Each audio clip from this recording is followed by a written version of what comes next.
Ladies and gentlemen, we are live. Welcome to the channel. Welcome back to my AEW Dark Evolution live stream. Watch along. AEW is about to come on in about 1 minute. We got 1 minute, 56 seconds. The countdown's going. Here we go, folks. Getting ready to be yet another successful episode of AEW Dark Evolution tonight. How's everybody doing? Matter of fact, I'm getting ready to find my I'm getting ready to go to Spark Post and find my thumbnail for the AEW Dark Evolution live stream watch along. I just titled it AEW Dark Evolution April the 5th, 2021 watch along instead of, titling it AEW Dark something watch along. AEW Dark Evolution, 59 seconds on the clock.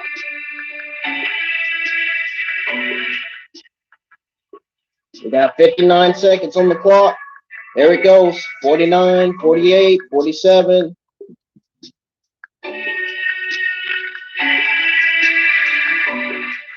Okay, I'm ready. I'm ready for this action we get ready to get on tonight's AEW Dark Evolution. I'll tell you one thing, that women's action, man, is better than the terrible, god-awful women's action we get on Monday Night Raw every Monday night, if you know what I mean. I think the AEW female talents know what I mean, too, because I'm sure they watch Raw themselves, and I'm sure they're probably thinking to themselves, this show is going to be so terrible. I'm talking about Raw. I'm sure the AEW women's talents think to themselves, this show's gonna suck. This show's gonna be terrible. Here we go, folks. It's about to come on. 2, 1. Here we go.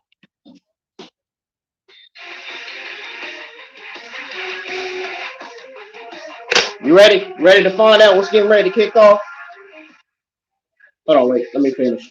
You ready to find out what's getting ready to kick off tonight's episode of AEW Dark Evolution?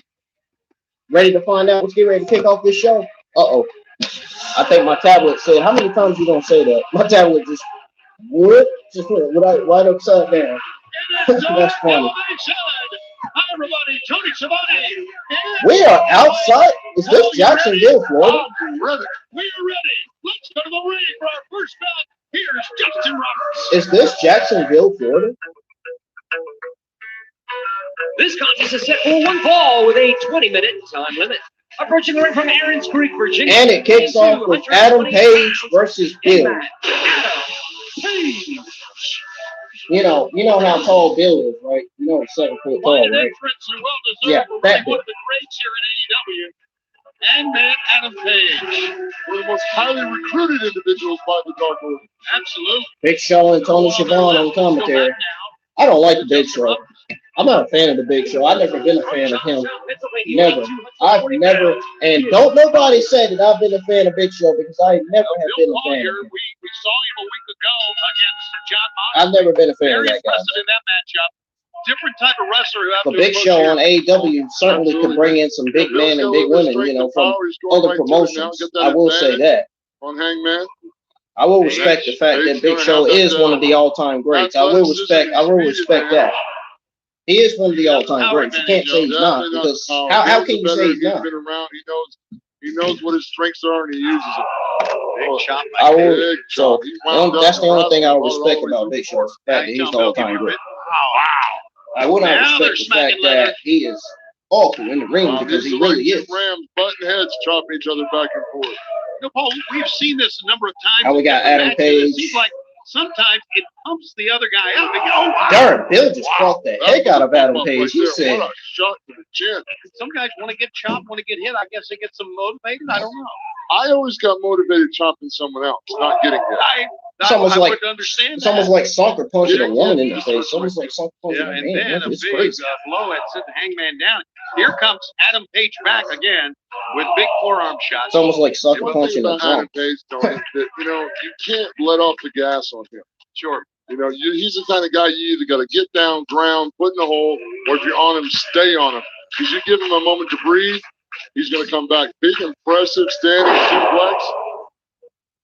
Sir, Bill Collier. I'm ready for these women's matches, man. That's what I'm ready to see. The big man jumps up. Big high leg drop, all that body weight. Using the weight to his advantage. Good pinning combination, but only a 1 count that time. And Page got out of it quickly. You mentioned about the can't wait for my Dark new Order's mask, my new face mask to get here. Success, I really can't wait for that. since his affiliation with the Dark Order. There's no question about that. They have watched his back. That always is good. So now you see Collier on the outside. How the world is he able to get Bill out of that ring? Bill's 7 foot tall. How are you able to get this guy out of the ring? I don't understand that. He's a big man. Right on Bill Collier. Over the top with the plancha. Hangman and a Page fought Chris Jericho. I cannot understand how Hangman Page was able to get that guy out of the Jericho, ring. of course, won that match, like and that. then he really went all the way Unless to and Page is about taller than him. Finalist before losing to Kenny Omega, so he has been right on the edge here, Paul. Unless Hangman Page is the same height as Bill. Yeah, he's in the mix. He's fighting for that world championship, and that, you know, matches like this, you get to see his caliber and what he's capable of. Oh, look at the power of Hangman Page. From Adam Page. Followed up by a nip up. So he can pick up big men. Last Wednesday also. Here's cover 1 and 2 new. Imagine him picking up Cesaro. Banana. Imagine Hangman Page picking up Bernard Cesaro Banana. Still the world champion. Holding on to that title by skin and claws and teeth. Oh man, Kenny Omega. What is he with Don Callis? Everybody come on in, join the chat, man. I hope you all we talked about it before. Having a good Monday night. Power corrupts, and even if you're not. Absolutely corrupts. To steal a phrase from Spider-Man. I won't be, because I got to review Monday Night Raw tonight, so I won't be. Friday, like a Frankensteiner from the top. I have a good Monday night now watching AEW Dark Revelation, but I won't be when I check the Monday Night Raw results. That's when my day is gonna go. It's gonna come to an end. Boy, the big man still on his feet. When I check the Monday Night Raw results, that's how I know my day's gonna come to an end. The momentum. Because when I see the Monday Night Raw results and I see some garbage on there, you know I'm gonna say something. And you know it's going to be blamed on Britt. It's going to be blamed all on Vince and Bruce. That's what it's going to be blamed on. All on Vince and Bruce and creative. He kept swinging. Got a big swing. Chop that tree down. Good effort by Bill Collier. It's a hot day, and I think this man needs a cold beer. You see Adam Page using that. Dude, this is Jackson. Is this Jackson, Florida? His momentum is moving My brother lives in Florida. Is this Jackson, Florida? Speed, momentum. There's some kind of a formula that Einstein came up with. Mass times acceleration equals force, something like that. Sounds good. He's going to share the beer with. I'm going to share it with Bill Collier. Good man. Yeah, it's like a fist bump. Sure is. That's a sign of respect. Absolutely it is. Welcome back, everyone, to another week of Elevation Dark here on the AEW YouTube channel. Tony Schiavone and the one and only Paul White. Now, a week ago, we saw what Scorpio Sky did to Mike Sydal, and that has led now to this tag team match. As Scorpio Sky had left with Ethan Page, they will be a team this week against the Sydal brothers. What about that? Well, Scorpio Sky has got this aggression where he's holding that heel lock, and he's really trying to do some knee damage. But you know the rule. You attack one brother, I'm going to tweet out my thumbnail. That's right, and that's coming up in one of our feature events. But right now, let's go to the ring, and here's Justin Roberts. Get ready to copy this. This is the tag team bout set for one fall. Copy Lou. Making their way to the ring at a combined weight of 431 pounds. The team of the team, Alexander and Harley Bravo. Get ready to tag some people in this. Trying to make their way up. Yeah, I love the fact they come out with the stars and stripes on the shoulder. I respect that. I'm a big fan of Old Glory myself. They come out with the Nightmare Factory logo for students of the Nightmare Factory and two of the prize pupils, really. And their opponents at a combined weight of 453 pounds, Britt Garrison, Brian Pillman Jr., the Varsity Blondes. Gotta love the talent in these two right here, the Varsity Blondes. They look good, they're talented, and they know it. Britt Garrison, only 23 years of age. Brian Pillman Jr., 27. My eyes is bothering me. You're not getting time of their lives. They make the most of it, and they have been. They have been. Good looking, full head of hair, and wrestling for a living. Can't beat it. All right, Dean Alexander will start things here against Grip Garrison. Dude, I'm seeing tweets about WrestleMania right now. Really? Who cares? AEW Elevation. I would much rather watch.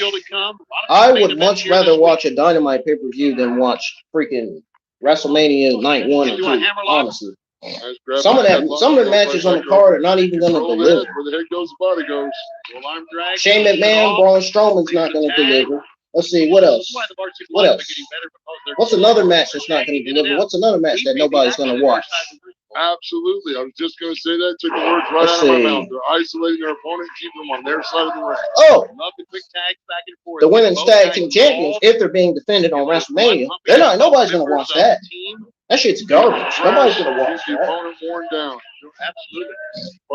Braun Strowman versus Shane McMahon, I know that's going to be garbage. That's going to be garbage nobody is going to watch. A savvy opponent can turn that into a potential pinfall. Another quick tag.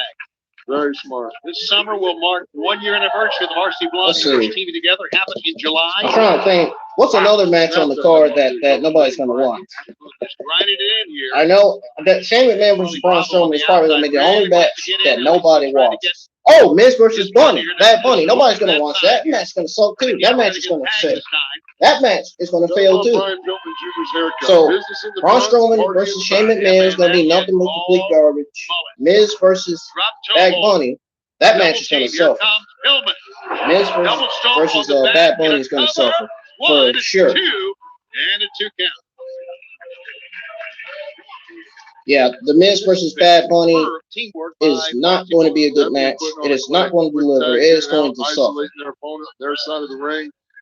And you know the Miz geeks in the community wanted it. So you know they voted on it. They wanted the match. So now it's official. Now it's booked for WrestleMania 37. It's been booked for that pay-per-view for a while now. Two young men who are students of the Nightmare Factory. So we got 4 guys trying. Are y'all excited for Raw? I'm not. And here we are on Elevation. I'm not. I'm already not excited for Raw. What I'm excited for right now is this show right here that I'm watching. AEW Dark Revelation. The crowd. These tag teams are owning their teams. Nice Russian leg sweep. This tag team action right now is called his partner in. It's on the roll right now. Team here. Oh, double drop kick to Grip Garrison. That was a good double drop kick by that team, by the Nightmare Factory. With only 1 count. Only 1 count. Grip Garrison's a lot bigger than people think. Yes, and you know what's even more embarrassing, folks? Not only is the AEW Women's Division way more better than the Raw Women's Division, the AEW Tag Team Division is doing more work than the WWE Raw and SmackDown Tag Team Division. Now, if that doesn't tell you how embarrassing that is, I don't know. What else? Ball of look at that running lariat. Oh, nice power slam. Yeah, the AEW Men's Tag Team Division is doing better than the Raw and SmackDown Men's Division. The Raw and SmackDown Men's Division is suffering a lot more because they don't know how to put their division together. They don't know how to come up with teams. They're always Bruce and Vince is always looking for a way to try to pair up somebody with someone else, knowing that's not a team. You know what I'm saying? Still picks him up. That's tough when you got a bad and then what's even more, what's hilarious is the fact that Vince and Bruce can't produce. And these matches are going by really fast. These matches are fast. This thing, AEW Dark Evolution is probably going to end by 8 o'clock. I really hope it don't end. I really hope it lasts long because I don't want to watch Raw. I don't want to watch it. I ain't going to watch it because I'm going to read the Raw results. After I watch AEW Dark Evolution, I'm going to be streaming right back in Call of Duty. I am not watching Raw because I know that show's going to be fucking garbage. He's trying to keep that knee from bending. Monday Night Raw is going to be complete garbage. Hopefully it's nothing serious. Like it always is, anyway. For the win here on AEW Dark. Up next, the face of the AEW Women's Division, Dr. Britt Baker, D&D, Oh, here we go. along with Rebel, Two of my Don't Call Me favorites. Reba, against Alex Gracia. This contest is set for one fall with a 20-minute time. Two of my favorites. Approaching the ring from San Antonio, Texas, Alex Gracia. Pretty inspiring young lady right there. To say she's very colorful. Love the big hair. Yeah. Love it. I do too. Two of my favorites. Oh, here comes the leader of the AEW Women's Division. Well, we all know that Thunder Rosa is the real leader of the AEW Women's Division. This is the second leader of the AEW Women's Division, Britt Baker, the second leader.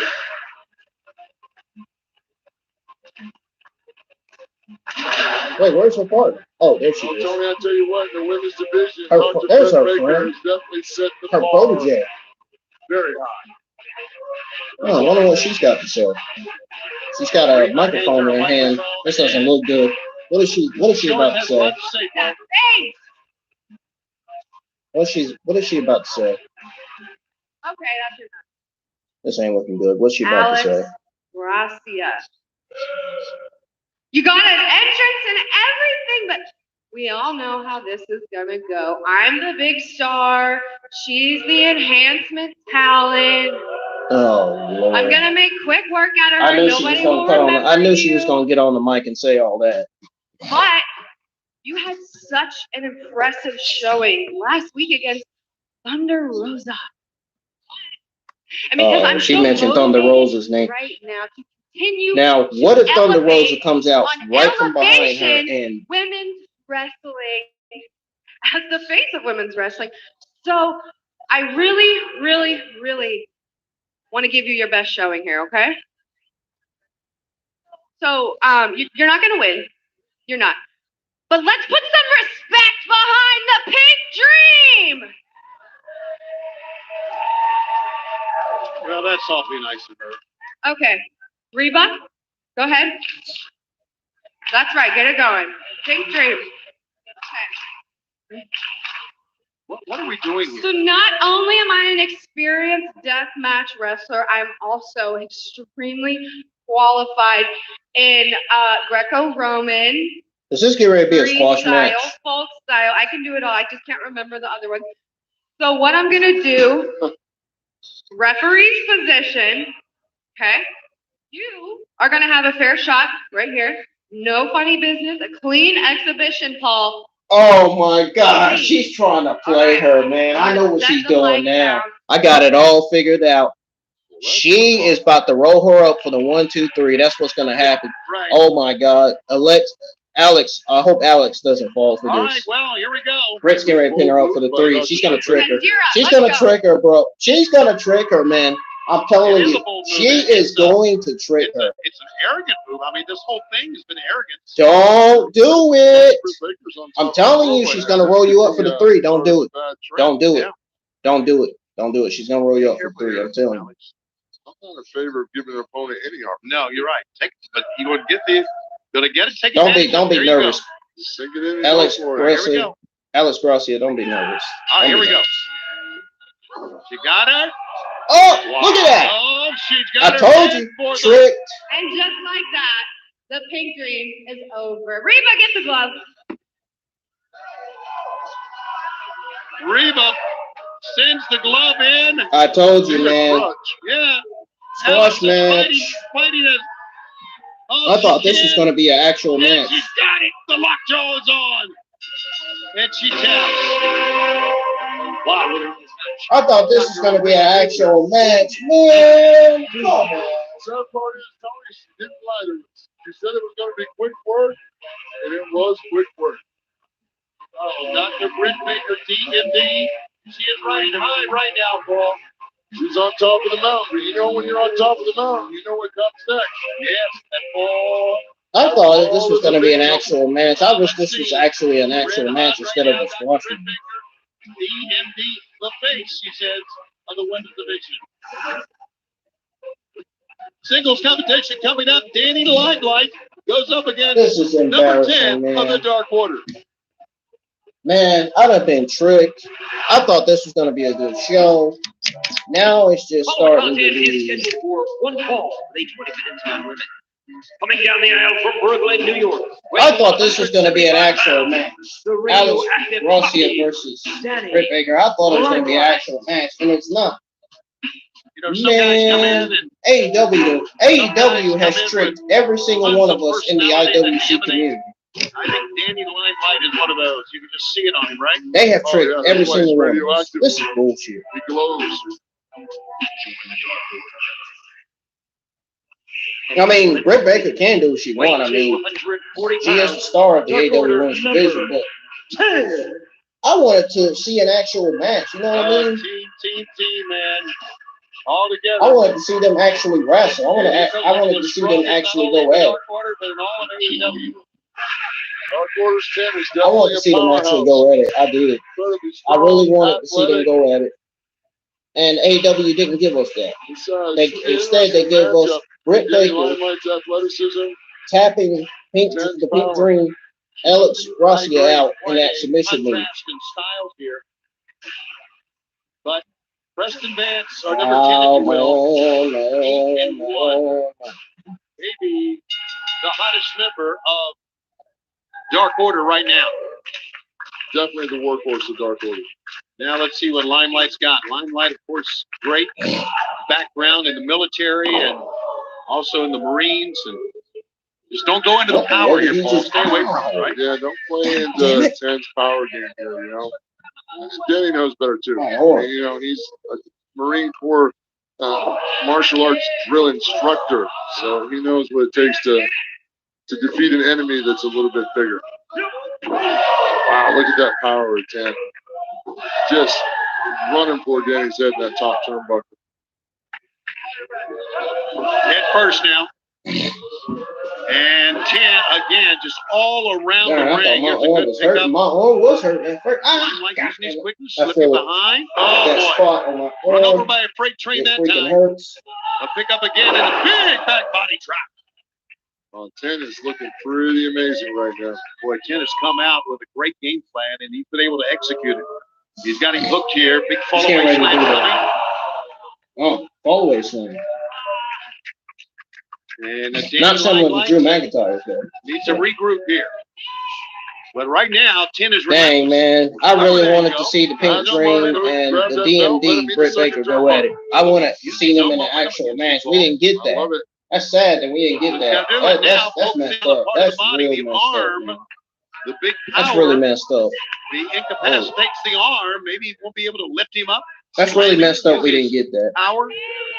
Because it's pretty apparent the upper body is magnificent. Oh, yeah. He's definitely a work of art in that respect. But, you know, Danny Limelight's getting hungry for show wrong here, Danny. He's too big to play with. He's too big. Get him down, put him away. Oh, big vicious knee to the gut.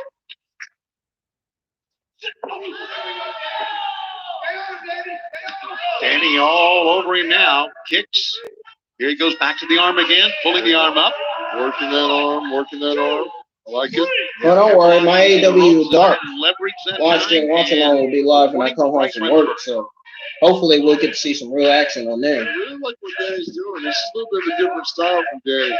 AEW Dark is a little bit better than AEW Dark Revelation. Right now, he's going toe-to-toe with one of the biggest members of the Dark Order. So, you know, Radioactive Poppy is letting you know. Except for AEW Dark has more matches booked than AEW Revelation. He had to change his strategy here a little bit. That's the difference. They didn't open him with the arm. There's more differences than you think between right now every Monday's episode of AEW Dark Revelation and every Tuesday's episode of AEW Dark. It's different between the two. And not to mention because of commentary. That's another difference between AEW Dark and AEW Dark Revelation. I'd say every Monday night's Big Show and Tony Cabana on commentary. Every Tuesday nights on AEW Dark Here we go again. Back and forth, big shots, 10. Anthony and so much different. Escalibar and Taz on commentary. Right now with that shoulder.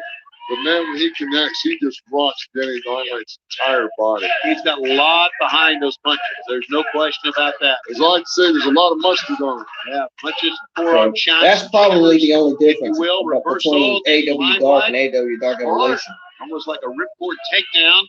And also they arm here. AEW Dark has the most matches. Wow. They booked the most matches that more was than core strength. AEW Dark Evolution. Muscled his way out of it, didn't he? 10 core strength. He just popped up and turned out of it. Limelight. Down he goes with a big clothesline. My day's been all right so far. It won't be tonight when I review Monday Night Raw because I'm going to have a lot to say about that show. That show, I know that show's going to be complete garbage. I already know. That's why I'm going to have something to say about it. And I'm probably going to say the same things I said 2 weeks ago about Monday Night Raw. Definitely. Using that body weight. Who knows? I may have something different to say. Big collision that time. Both men reeling from that. And a pickup. Powerful spine buster. Big time spine buster. Again, 10 using his overwhelming Got power Poppy here. Limelight versus one of the members of Dark Order. Full Nelson. And Limelight knows it's coming, trying to get out. Nice. I think this is number 5. Great judo throw. Now he's going back to the arm. Locked that arm, got the hold of the head. You see 10 trying to hook those that's number 10. hands and Okay. try to get out of it. And 10 so powerful. Well, you talked about Thank you, Tony Sydal, for mentioning the name because now I know. That's all. Nice pump kick. Wow. Is right. And that may have knocked him out. Here's a cover. 1, 2, no. He is back into it. Yeah, Denny Limelight. This show, this show is better than watching Monday Night Raw. I'm sorry. It's better than watching Monday Night Raw. I can't stand watching a 3-hour freaking waste of Monday Night Raw. Deadlift power. You know what I mean by 3-hour waste? And right now we could have it's 3 hours of garbage on Raw. I'm telling you. Tony, right now, he's got the arms locked in, the legs locked. They don't. The problem with Britt, what am I trying to say? Okay, so check this out, y'all. The problem with Vince and Bruce is they can't write or produce. Just the power of 10. They don't want to better the Raw and SmackDown shows.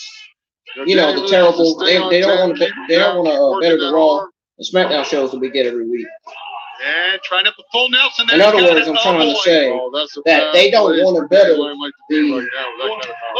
terrible Raw and SmackDown shows that we get every week. You know, sometimes SmackDown is a good show, sometimes it ain't. You know what I'm saying? I can't talk tonight. I don't know why. Well, you know what's funny? 10 I'm not getting my shit right. Hides into a hole right there because as soon as Danny got in the wrong position, he sunk that full Nelson in. And it looks like number 10 is the victor. Well, what's the next match?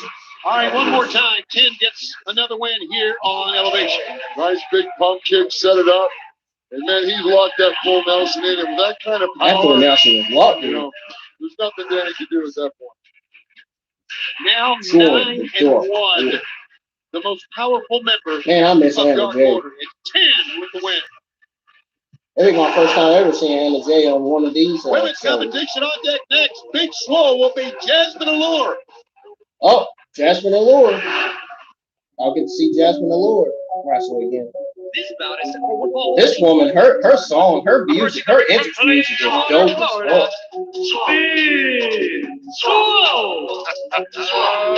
There she is, Tony. Her entrance music is dope. Well, she doesn't have I like her entrance she music. makes up Her for it. entrance Confidence, music is attitude, determination. You don't get excited when Big Swole comes to the I ring. bet you Kaylee King is dancing in the You crowd. don't have a heart fault. Probably dropping it like it's hard too.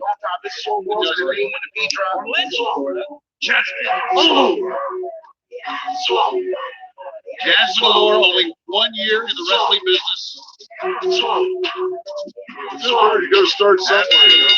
Originally from Mexico, now lives in Orlando. Jazmine Allure looked like she was dancing too. Trained under Thunder Boy, she was Rosa, enjoying it. Jazz, and Rodney Mack. Jasmine is the student of Thunder Rosa. And here we go. Jasmine Allure. A big They're Swole man, Baxton and Maddie, attitude they're all and the students ability. of Thunder Rosa. She has got it all. One time, the #1 ranked contender to Hikaru Ishida's championship. Oh, love that takedown. Tay Conti is going to have her match against Allure Pick this her up, Wednesday take her night. down, grind her on the mat. And I will be live this Wednesday night for my AEW Dynamite review. I'm sure that some of you all, half of you all in the IWC can't wait to see. Now she's back into it. I guarantee you, half of you in the IWC cannot wait to hear what I got to say about this week's episode of AEW Dynamite. Her power, athleticism, everything. Oh, I'm gonna have some good things to say about it. Nice hip toss. Never the bad things. Nice little shot to the stomach first. It's always the good things about AEW Dynamite. This is not the place to be outside using the ring and the railing against her. How about that? Railing the ring, holding on to your opponent. It's already not looking good for Jazmine. Jazmine. Big Swole.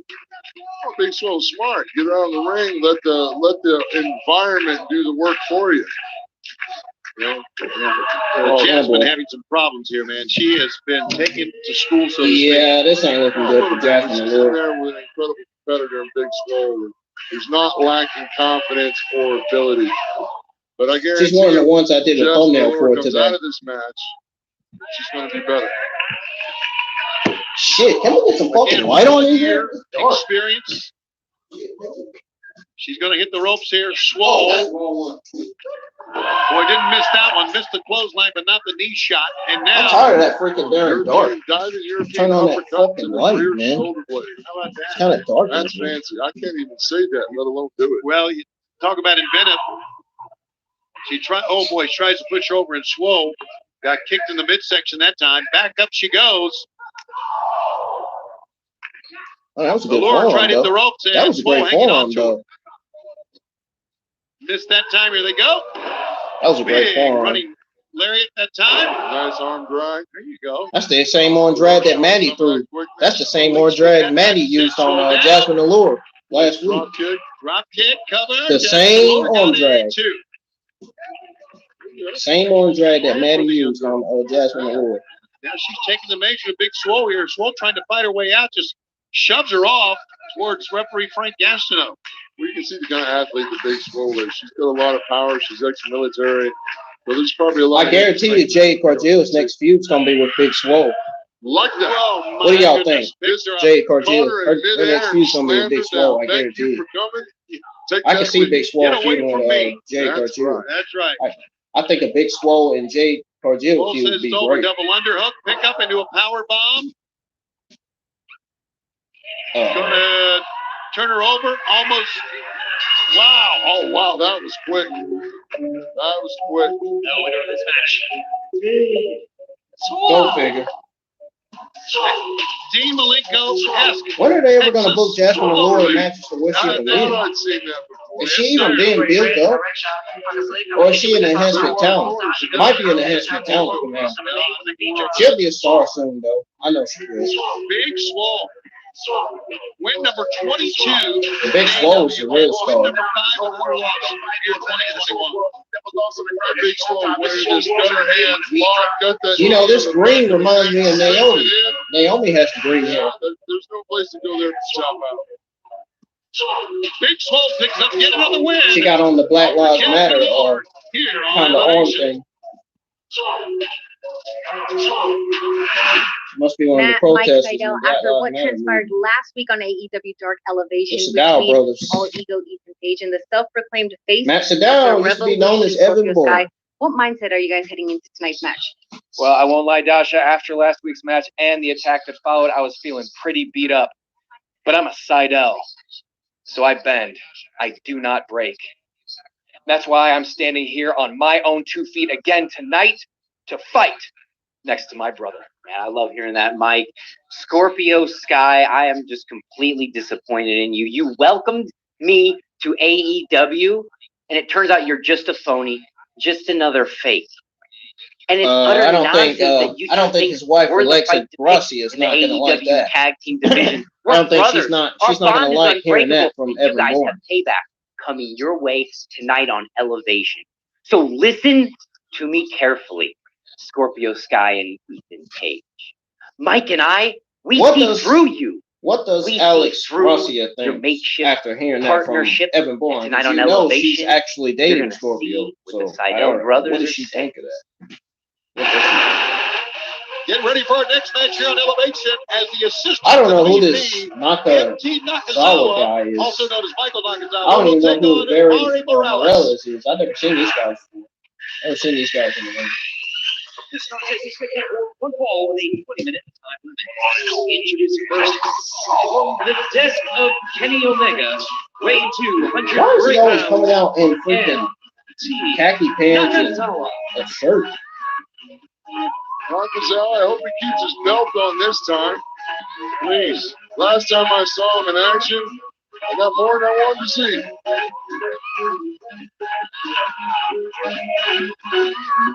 That's a pretty decorative headset he's got. Hopefully the referee will make him take it off before he competes. His opponent from Juarez, Mexico, weighing 165 pounds, Roddy Morales. Roddy Morales, we've seen him before here on Elevation. Did Justin Roberts call him MT Nakazawa? Yeah, I think he did. Huh? That's something to ponder. Yeah. I was lost after he said that. Somebody's talking to him. Well, that's just not how you do professional. Oh my goodness. You're in a match, buddy. AEW has got to stop booking matches like this.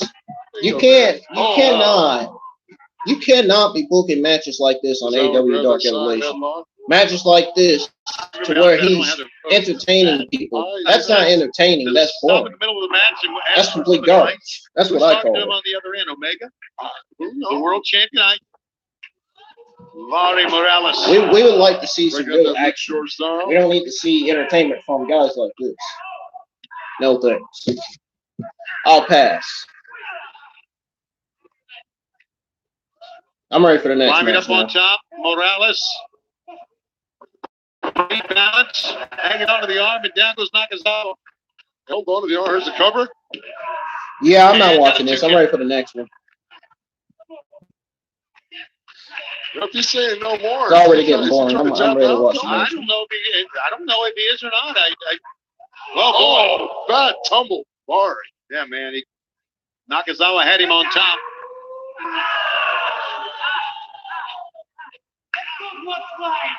Let's go for a slide.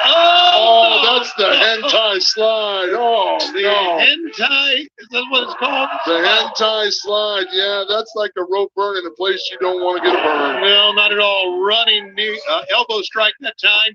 Here goes Nakazawa with the cover 1-2.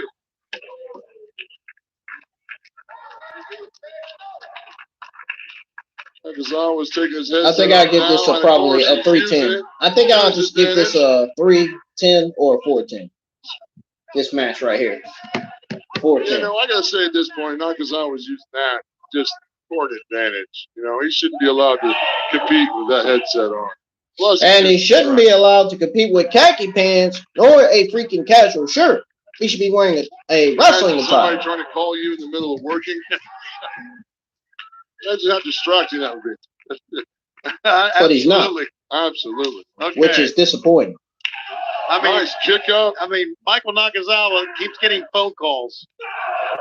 Unbelievable. What kind of character is he? I I don't understand. What is this character they're giving him? This character for him ain't working. They need to give him another character. It's not working. Right on the button with that drop kick. High fly off the top rope. Swan dive. Oh, nicely done by Morales. Great full connect with Nakazawa. Yeah, but bring him in the ring here. Get the win. Get him in the ring. You can't pin him on the floor. That's what happens with some of these younger talents, Tony. They get so excited in what they're doing, they forget the golden rule. You're here to win a match. That's just inexperience. You're right. Well, 1-2, but no. This could have been Morales' first win right here. Nakazawa getting over the corner here, pulling himself up. Oh, big back elbow. Oh, how about that running spear that time by Nakazawa? Nakazawa saying this is it. Just don't give him the rope burn anymore. Oh, I don't need to see that. I really don't need to see that. That's just not even cool for sure. Morales slipped behind 1-2, and he almost got a win. Almost caught him. How great would that have been? Wow, great thrust kick that time. Nakazawa to the referee, and And Nakazawa, whoa, with the laptop. Hit him with the laptop. And that's out, man. He's out. Come on now. You don't have to pick him up, Nakazawa. You can cover him. You just tore his head off with a laptop. Come on, man. Oh. This one's inspired by Don Callis and Kenny Omega. Nakazawa. MT Nakazawa. Well, Tony, Nakazawa had everything he needed. He had a phone call. This match was boring. He had a headset that he was able to use to his advantage to cut the wind off of Ramon Morales. And then he used the laptop to clean his clock. Whatever it takes, I guess. I guess if you're not cheating, you're not trying hard enough. It's time for the Murder Hawk monster himself, Lance Archer, to go up against Baron Black. We understand Jake Roberts will join us for commentary at ringside.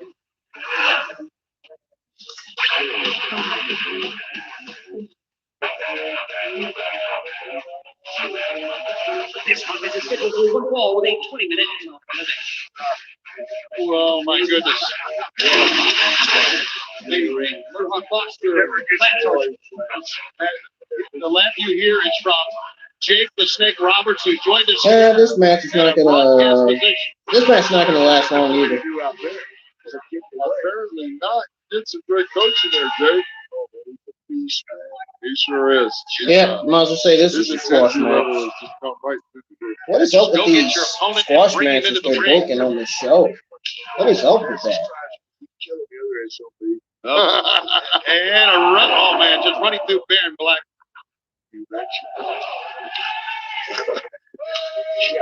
Right now, Baron Black's in a lot of trouble. Yeah, Baron's a good athlete too, man. He just cannot. He never got to get it started. He No, got man. jumped out That's of the what gate. she You know, said. Murder Hawk was ready to rock and roll. That short arm clothesline was real smart. Yeah, that's a great looking move too. Yeah, it is. Oh wow. Jake, you guys have been seeing a lot of things about Sting as of late. I know that. That's don't understand this. You know, we're not out there committing Sting. We're not out there going to Darby. But we are smart enough to know that if Man, he sounds real old. Jake the Snake is really old. He probably in his freaking 70s or 80s right now. He's all the famer though. Blah blah blah. Great. You're just Darn, Jake the Snake's kind of terrible on the mic. Jeez Louise. Have an epiphany and come up with some great idea. He need to clear his throat up. Sounds terrible on the That's mic. smart business. That's old school business. Be where the action is. If there's nothing there, create something for you. The squeaky wheel gets the grease. Yes, sir. Squeaky wheel does get the grease, old school. I see a lot of tactics in Murder Hawk since you guys started hanging out. Very cover here. Two down. Fun stuff. Yeah, I can see that some of your fine tutelage has been passed down the line here to Lance Archer, the Murder Hawk. So I think I've gotten into enjoying it. And for him to enjoy it, he needs to get his belly. Yeah, I think I would wake up call. rather enjoy an actual Wake match him up, than fire him to up. enjoy a squash matches I'm seeing on the show. I'm telling you before I get out Come of on. here. So, You need to get a long stick and whack him with a stick so you got room to run. Short arm blows on, he missed it. Oh my gosh. Baron Black's fighting back. But you know, again, he might just be waking up Lance Archer right now. Yeah, and I'm waiting on the actual match to appear on my TV screen. This is not the match. And there he goes. That's Watch all out. broke. Yeah. I know that move. One arm choke slam. Boy, oh boy, right out of the. Oh, that was from the penthouse straight to the outhouse. Right on G's playbook that time, man. Yes. Oh, there we go. Well, my work is done. Yeah, Well, thank you for joining us, Jake. I hope you enjoy it. Yeah, well, there goes Jake the Snake Roberts as his man sends him down as the Murder Hawk Monster. 1, 2, 3 with the blackout. Wow. The Murder Hawk Monster, Lance Archer. Why does that Murder Hawk look intense? They could just He's like Braun Strowman. Got somebody like Jake. All right, well, he's a lot better than Braun Strowman.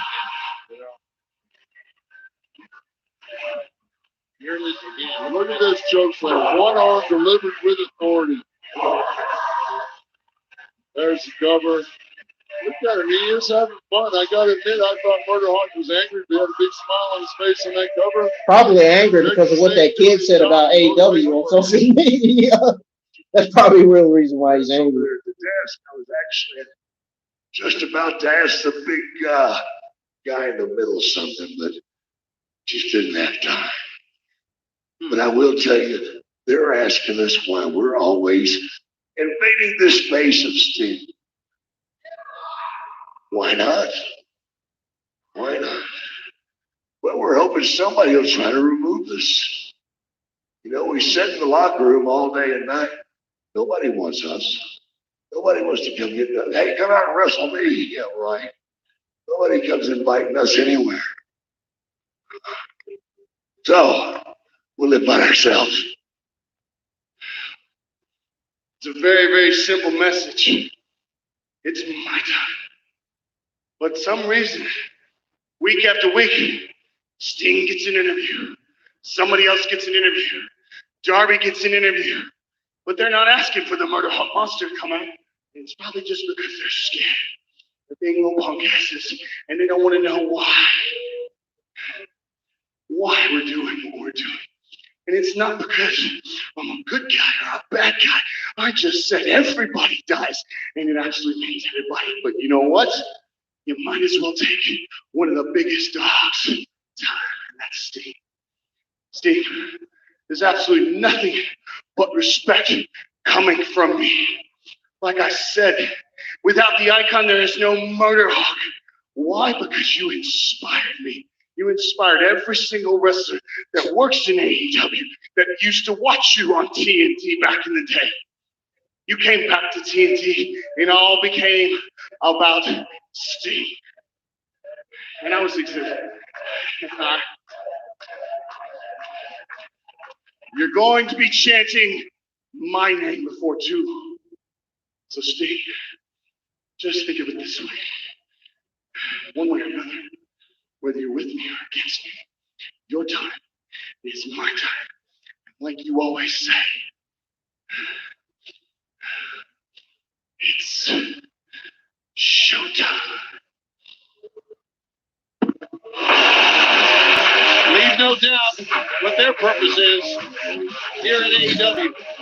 They're absolutely good promo from Lance Archer. He wants to part of that thing.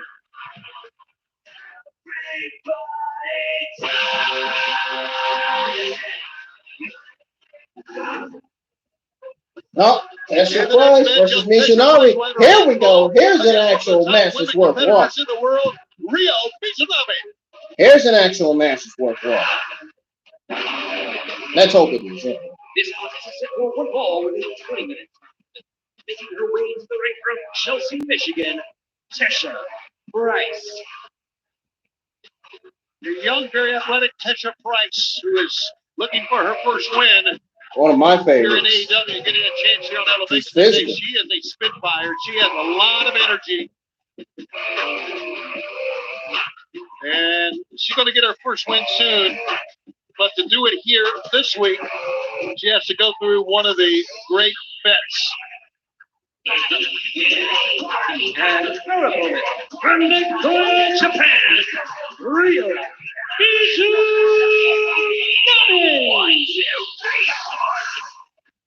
Well, Mizunami is making her way to the ring here. And a week ago here on Elevation, she defeated Kylie King. Oh, we saw that much different opponent for Mizunami here now this week. Well, I remember last week, her and Kylie King were just straight shots back and forth. Dude, I'm going to get me some food. I'm fucking hungry. I think that's going to be a different strategy hopefully for Tesha if she doesn't get caught in that trap. We're talking about Tesha being very athletic. Absolutely very athletic, but I don't think she wants to get into a trading game with Rio. You know, I look at Rio. Rio looks like she Tesha wrote it out. New York to a club where they have fun. Like she would know all about fun. God, I gotta go against this Japanese. Looks like she's always having fun. He said, "Oh God, I gotta go against this Japanese." All right, well, She Tesha looking goes like, to oh trash God, talk I gotta here, go start against things this out. Japanese I'm bitch. trying to talk to you. I gotta go against this one. Maybe so. Both ladies hook up here. Very aggressive collar and elbow Yeah, time. I like it. it. Yeah, me too, buddy. I mean, look at Tesha trying to push against Rio's power, and Rio's just backing it right off. She tried to widen her base even further. And there you go. Boy, Tesha probably thought those chops were coming. Ooh, she's got a little bit of a temper. I had rope. Whoop. She also got a face full that time. I like it. That's what I like now about it. Mizunami sends her in. I have a temper in And real just life. runs right through her. No, I wouldn't use that in the ring though, but I have a temper in Tesha, real life. still learning the game. Less than 50 documented pro matches. So you're talking about a young lady in the formation of her career. Yeah, this is the infant stages of it. You know what? She's aggressive. She's showing personality and character. I think she's well on her way to doing something. This is a great opportunity for her. Look at the power of Rio. Just stepped in with that veteranship. Knew she had the leverage. Stepped in and pulled out that scoop snap. Mizunami now, as Tesha tries to get out of the way, dropped holder right. Actually got the knee into the middle rope here. Whoa, wow, nice strike punch.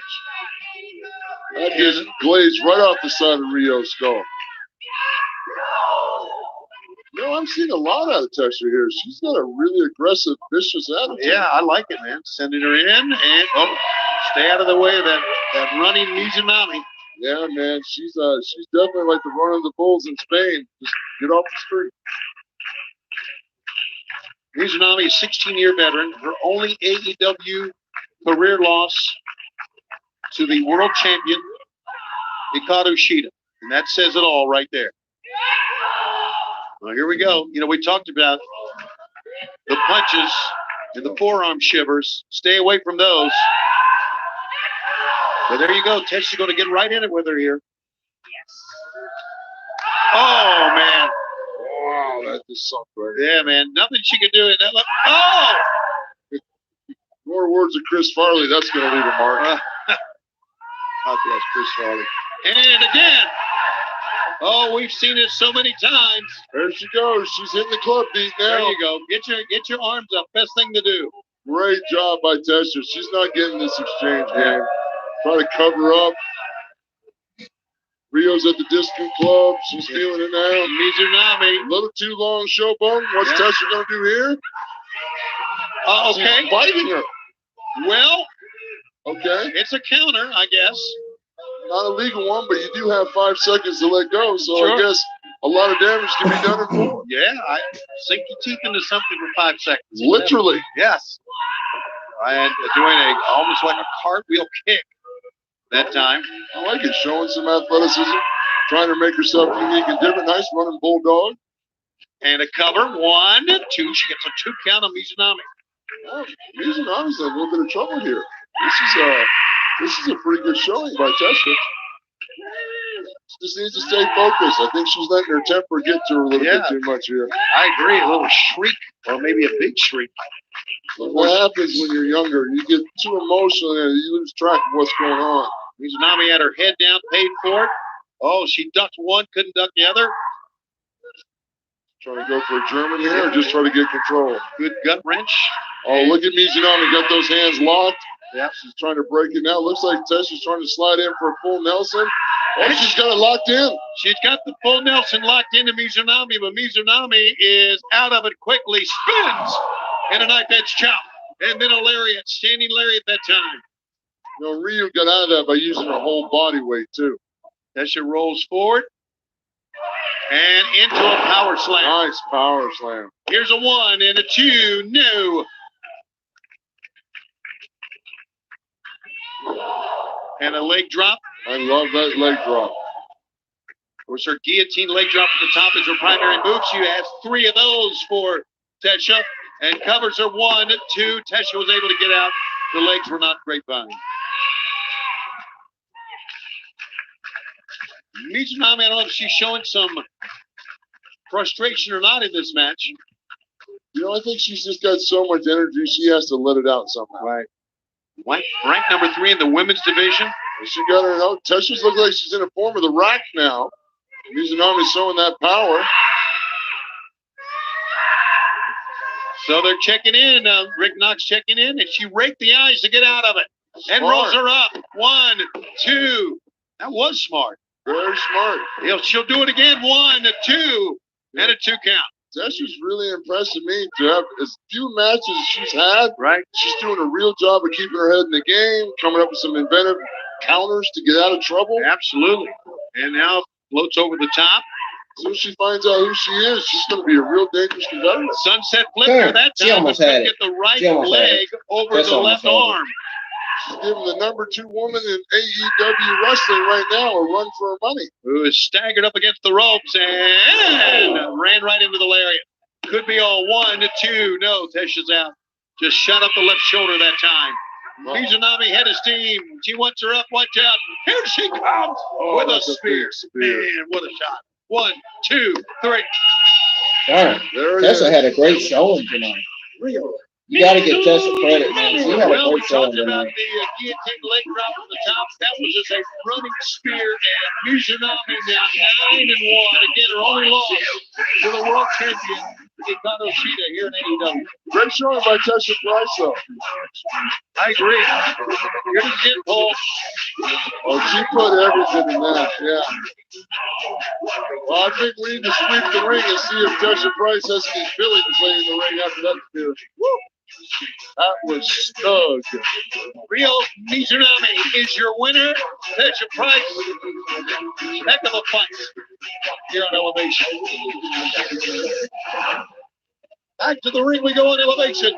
Max Caster of the Acclaim with his partner Anthony Bowens will go one-on-one against Colt Cabana of the Dark Order. I am not a fan of Max Caster. This is about a second one fall with a 20-minute time limit. Approaching the ring from Maxwell Street in Chicago, Illinois. Weighing 242 pounds, Colt Boom Boom Cabana. And joined here by the Dark Order, Colt Cabana. At first he wasn't sure that he would like being a part of the Dark Order, but he's all in and out. Even his ring attire, his jacket paying homage to the great Brody Lee. And you're going to love the unity of the Dark Order. They're really firing all cylinders, put together a group that pulls themselves together. They're a big force right now in AEW.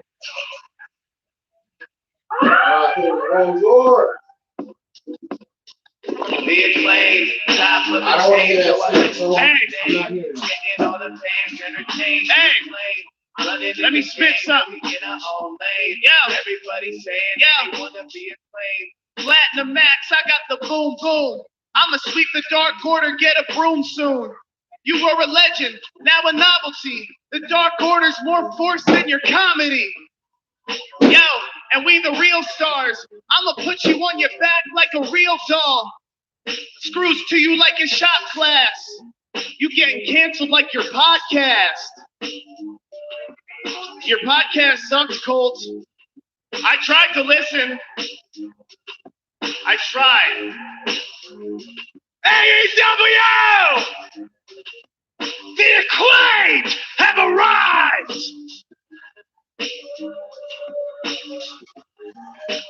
Well, I have to say he's a pretty good rapper. Well, you know, I would call him Saran Wrap because he's got it covered. Gotta love the confidence in these two guys to be Acclaimed. Yeah, some would say arrogance. Arrogance, confidence, you know, tomato, but you know, it's whatever works in that ring to set yourself apart and make yourself unique. And, you know, Anthony and Max Caster definitely do that. Members of the Acclaimed singles matchup. Anthony Bowens, what's Colt doing here? Anthony Bowens has been nursing a knee injury, as we know. So is Colt Cabana taking a bathroom break? I don't know if he is or not. I don't know that, Big Show.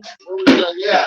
What a great way to mention somebody going to the bathroom. Yeah, what a great and appropriate way to mention that on the show. He wants him here.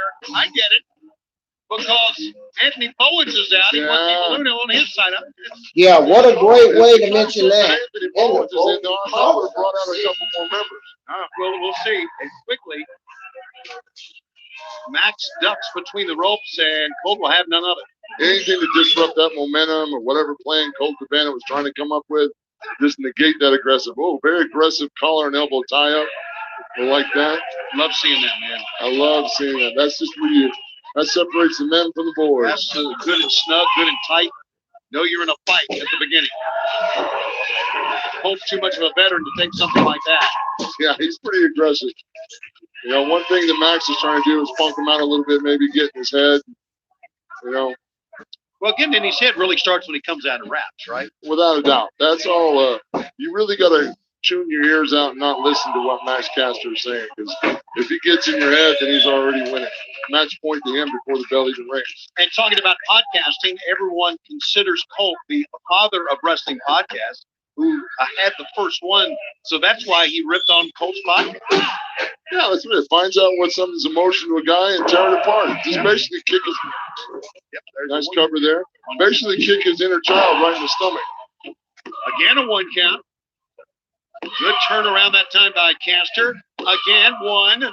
Aubrey Edwards right there to count. 1 count again. Here we go one more time. It's such a teeter. Cole's trying to put all that weight on the neck and shoulders of Max Caster. But the problem is you put all that weight, you're also off balance. Reverse swing to the corner. Colt again lands on his feet.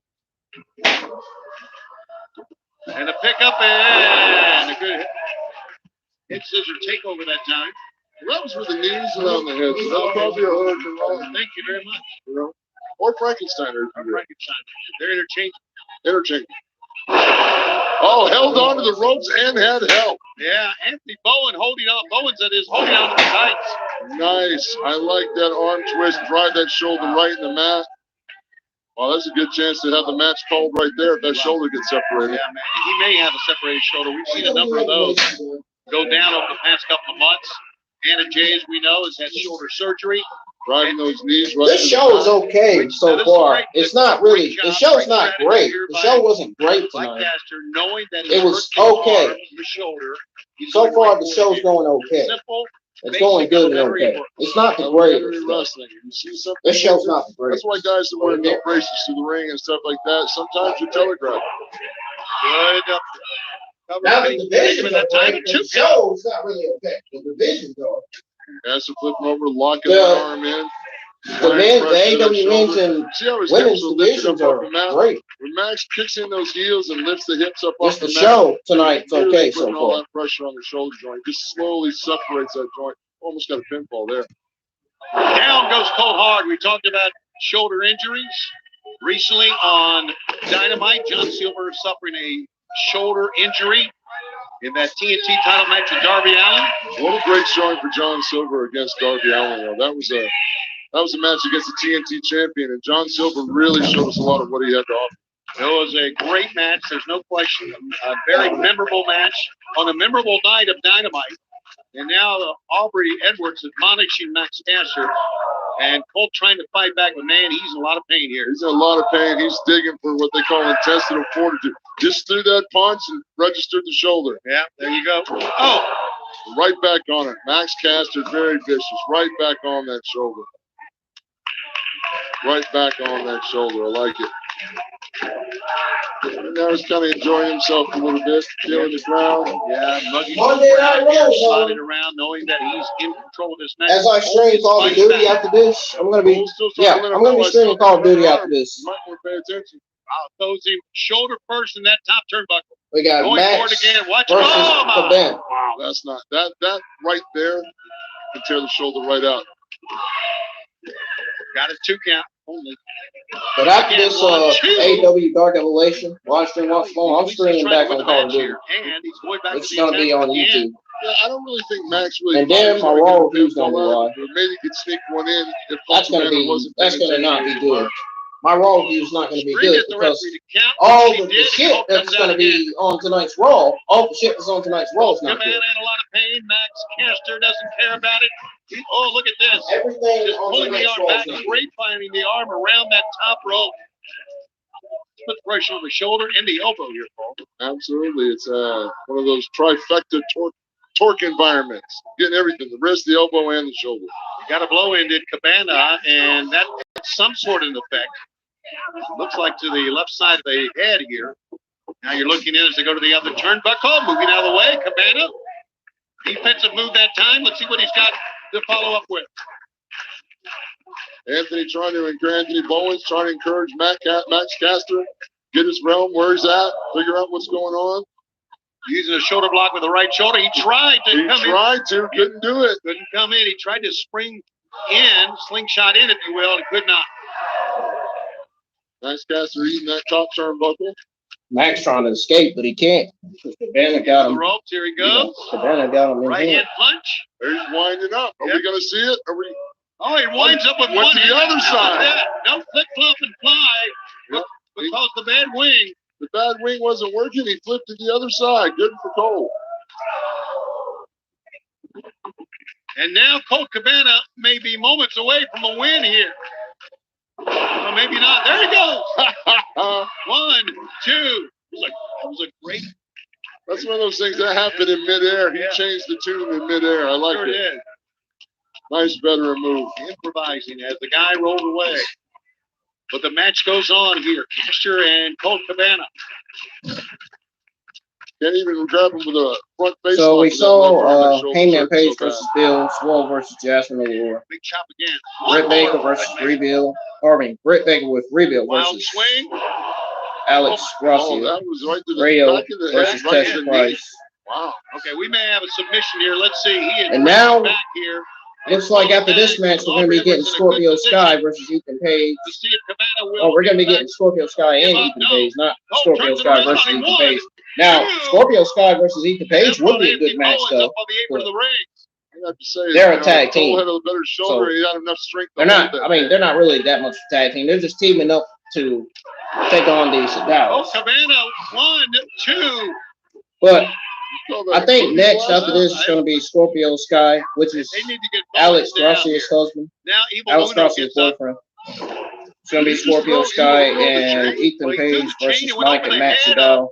Bowens are of Caster that.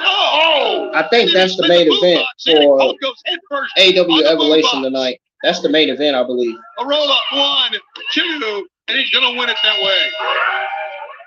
Now I hate this dude. I'm not a fan of this dude. All right, I get it now. Yeah, that was smart playing on Anthony Bowen's part. Throw the chain. I don't like this dude, and I'm not a fan of this guy at all. That was pretty good teamwork. That was great teamwork. I agree. Paul. Even though it wasn't a tag match, it was still great teamwork. Evil Uno caught the chain. It got the referee's attention, Aubrey Edwards, and when her attention went that way, the boombox was slid in. We thought for a moment he misfired over the head of Caster, but no, that was all the plan, and a win for the Acclaimed, and a win for Max Caster.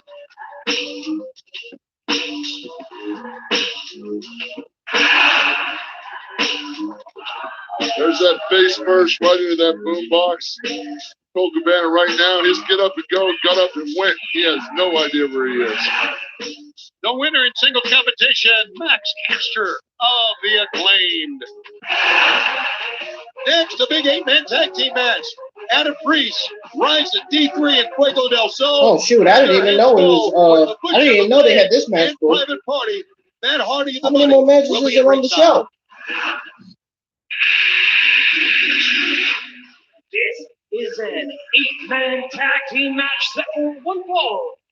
I wonder how many more matches are booked on the show. Private Party, the Butcher, and the Blade. Wow, would you look at the Hardy family office?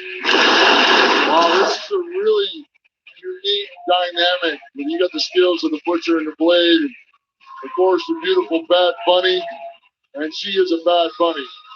And then you got Private Party, and then the mastermind behind all the chaos, Matt Hardy.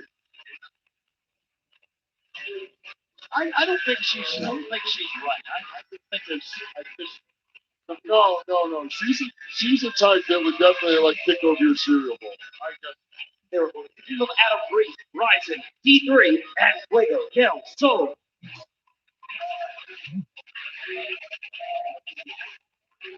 Here we go.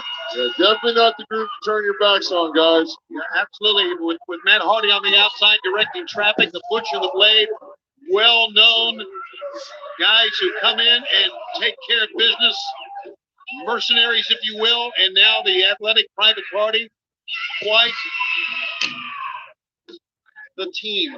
Really love watching the Blade work. He's just so experienced, so succinct in what he does. No wasted effort, no wasted movement. Then in rolls the Butcher, and the Butcher just looks like the type of guy that does. You just don't want to invite to a family dinner, you know. He's just not that kind of guy you want to have over. This is D3 and working against D3, a Prince of Rome, the only Italian citizen ever wrestled in AEW. You know, he was on the Italian version of Big Brother. Oh, yeah? Yeah, that's a pretty big claim to fame. That is a big claim to fame. Wow, look at Private Party just fire up here. Big beat up. Well, look at Isaiah Cassidy. I'll tell you, say what you want to about Matt Hardy, and we've said it before, but he is really lit a fire under Private Party. You know, he's a great way. He's got a great eye for scouting talent, and he's also a great motivator. You know, D3 trying to fight back, but he's in the wrong corner to do that. Yeah, he's buried deep in enemy country right now. Picked him up and drops him down first on the top rope. Like an assisted hangman right there. Here comes the very colorful Mark Quinn. Just driving those knees, that shin right across the throat. Okay, it takes some effort to get your hair those different colors. Well, you know, it kind of gets heat with me. I want to be real honest with you because, you know, I wish I had hair to do that too. Great Tierra, that time takeover. What a drop kick. That was like a forehead high drop kick. My goodness, the spring. No, you can't put a price on it. It's 30%. Yeah, exactly. I was saying, I bet Matt Hardy can put a price on it. You bet he can. I bet he's counting the paper clips and the napkins in the office. There you go. Blade wants to tag, and here he comes.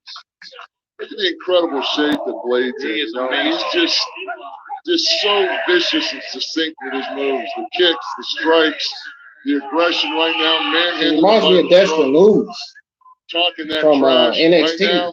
Send him outside so everybody else That's what can it have a reminds look me at of. it. Well, they first arrived on the scene as mercenaries, and they have been doing their job very, very. This girl is. No, She needs therapy and a jacket where the sleeves are sewed shut. Yeah, man. Easy for me to say. Yes. I get nervous talking about it. It's an easy day. See? Yeah, that's just crazy. Yeah. No, that's a whole. Yeah. Well, there you go. Crazy. No, thank you. Here we go, and here comes Quinn back in again. I love the veteranship of Blade, pulling his opponent deep into the corner, controlling it, keeping control of his opponent, let his partner tag him so he keeps both hands on his opponent. Very smart tagging there. Yeah, D3 had to get out of town. Here comes Alabama's top luchador. Fuego del Sol, taking on both men, ducking out of the way with his quickness. Trying to turn into a DDT. He's trying to. He's a so-called master of the DDT. Oh, wow! How about that? Tierra's knocked them headfirst together. Good job. And over the top. 1, 2. And there's the Blade. And here comes the Butcher. And watch out, chaos now. Ryzen goes over the top. He's out to the floor. Isaiah's out. And Fuego del Sol is in with 3 of the 4 men, that is. And Butcher's not going to get counted out in this. He knows his team's in control. No. He was just surveying the landscape. Oh, double kicks to the side of the cranium. Stereo step up into Gurries. There's Blade directing traffic. Here we go. Man, he's like a sergeant on the battlefield the way he's calling everything. There it is. Wow. The full death. 1, 2, 3, and that's it. It's not a full death. That's death. You're going to wish it was.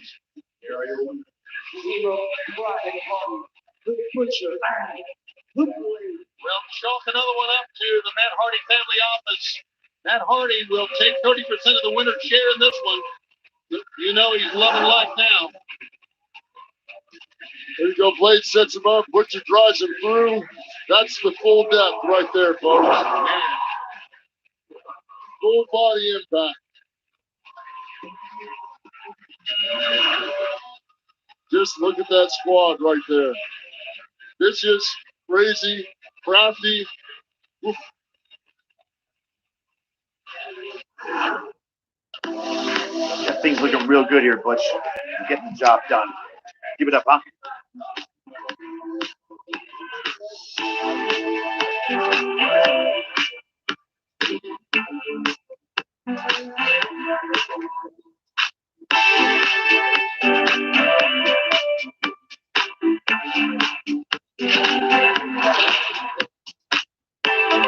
Kidding me? Why can't I get it? Hey, you know the rules.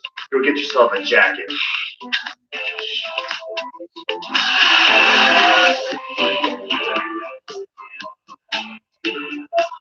But now I'm black. I'm a stats man myself, and the stats say we should put up the red. We're the Dark Order.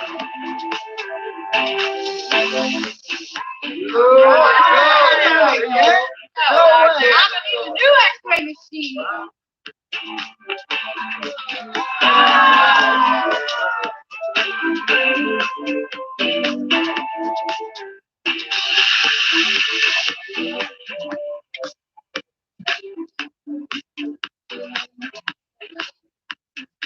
Are you ready to play? I'm ready to win. Well,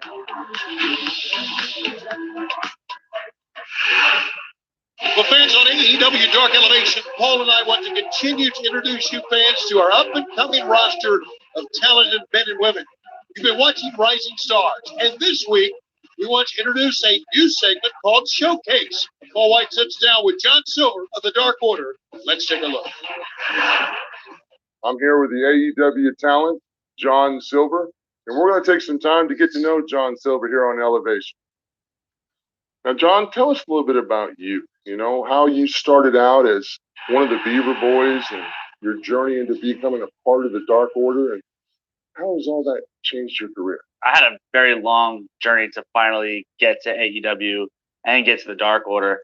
I started wrestling when I was 14 years old. 14? 14 is pretty young. 110 pounds, 14-year-old. Actually, Alex just started training as well. So right off the bat, we clicked, and we kind of knew that eventually we wanted to be a tag team. We decided to make the tag team the Beaver Boys. The Beaver Boys. It's okay. a joke on a TV show called Tim and Eric. It still took us about 15 years to finally get an actual look.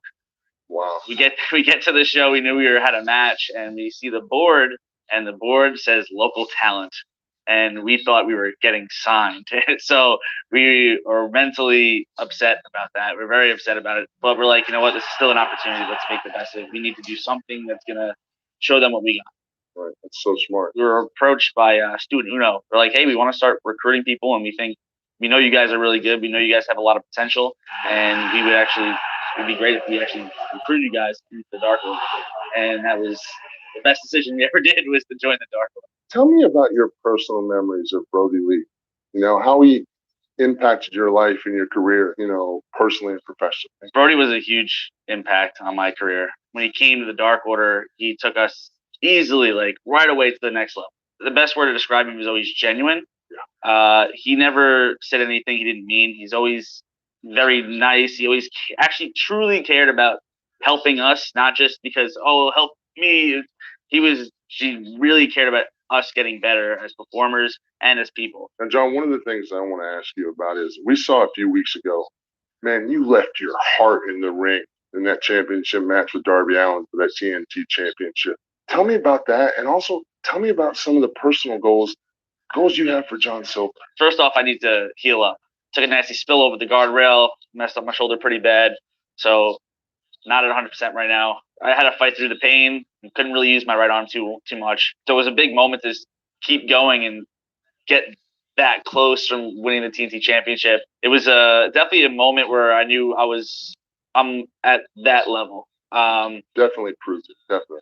And to have Sting and Darby after the match give me respect was really big. I mean, been watching Sting my whole life, so it meant a lot to me.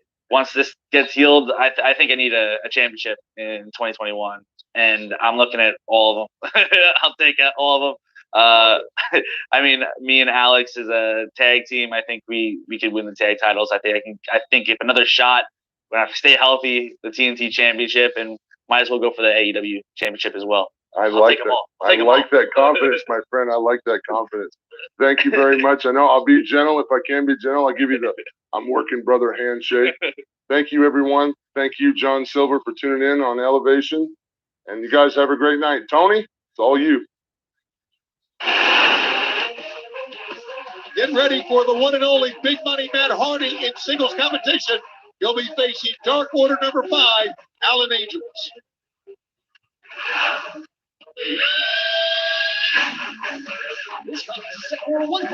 Oh, now we got Matt Hardy versus 5. And then we got Scorpio Sky and Ethan Page versus Mike and Matt Sydal. That's probably the only 2 matches left on the Tony, card. I looked at that shirt and it says the truth is the truth. Unless it's a contract with Matt Hardy. And also look at that shirt and see a troublemaker, Paul. Take a look last month, sending number 5 Alan Angels of the Dark Order onto the table. And then Retribution a week ago from the Dark Order. And that leads us to this one-on-one matchup.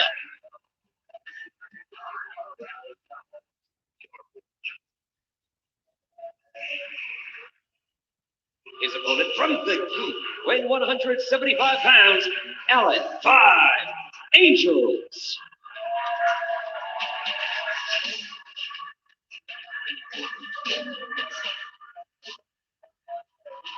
You know, Tony, we've been fortunate to see Alan Angels 5 wrestle here on Elevation. You talked earlier about him. Since he's put on that mask, since he's joined the Dark Order, his entire attitude has changed. He's found a home. He's found a place where he belongs. And he's really turned it up. His competitive level has gone right through the roof.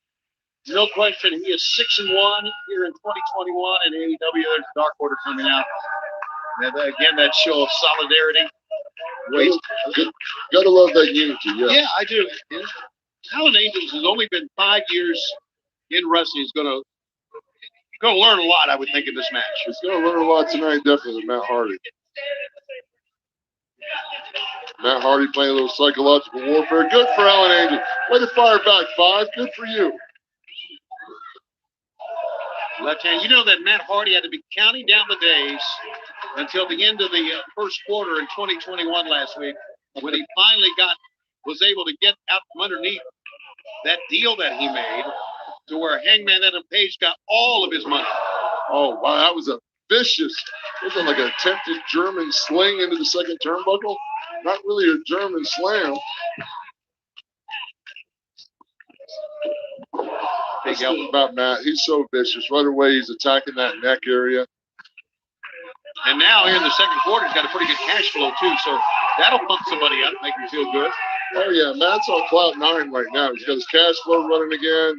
He's able to wheel and deal, make some deals. He was a little bit of a recession this first quarter because of that deal with Hangman Adam Page. Well, that's his own fault that he signed. Are they going to that? Oh, look at that. Nice leg drop. We're going to let number 5 win. You know, I think at this stage of the game, I don't think Matt Hardy. Adam Page is actually the leader of Dark Order. I would agree with that. That Or will are not they stop going him, to let though. number 5 win this match? They should. He never met a mirror he didn't like. Yeah. Had they let all the other members Clinching freaking skills Dark Order by here, lose. Alan Angels. But right to the midsection he goes again. Now, into the ropes. Caught him. And face first on the top. Oh, wow. Is right. Matt Hardy came off those ropes with bad intent. That lariat right across the throat and neck of Alan 5 Angels. He's really sunk it in right there. It connected. Here we go again. Alan Angels in trouble right now, trying to get up, find out where his opponent is. Already up on top with an elbow drop. Elbow right to the back of the neck. He calls out for the twist of fate.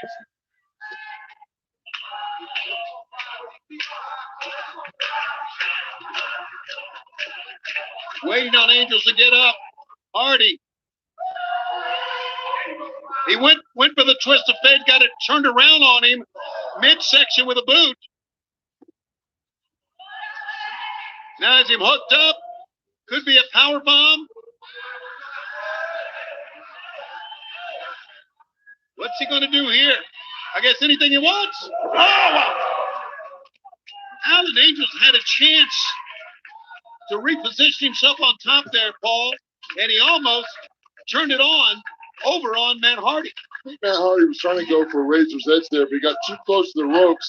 Alan Five Angels was able to use those ropes just to delay that, make it a little bit harder for Matt to get that off, and was able to counter.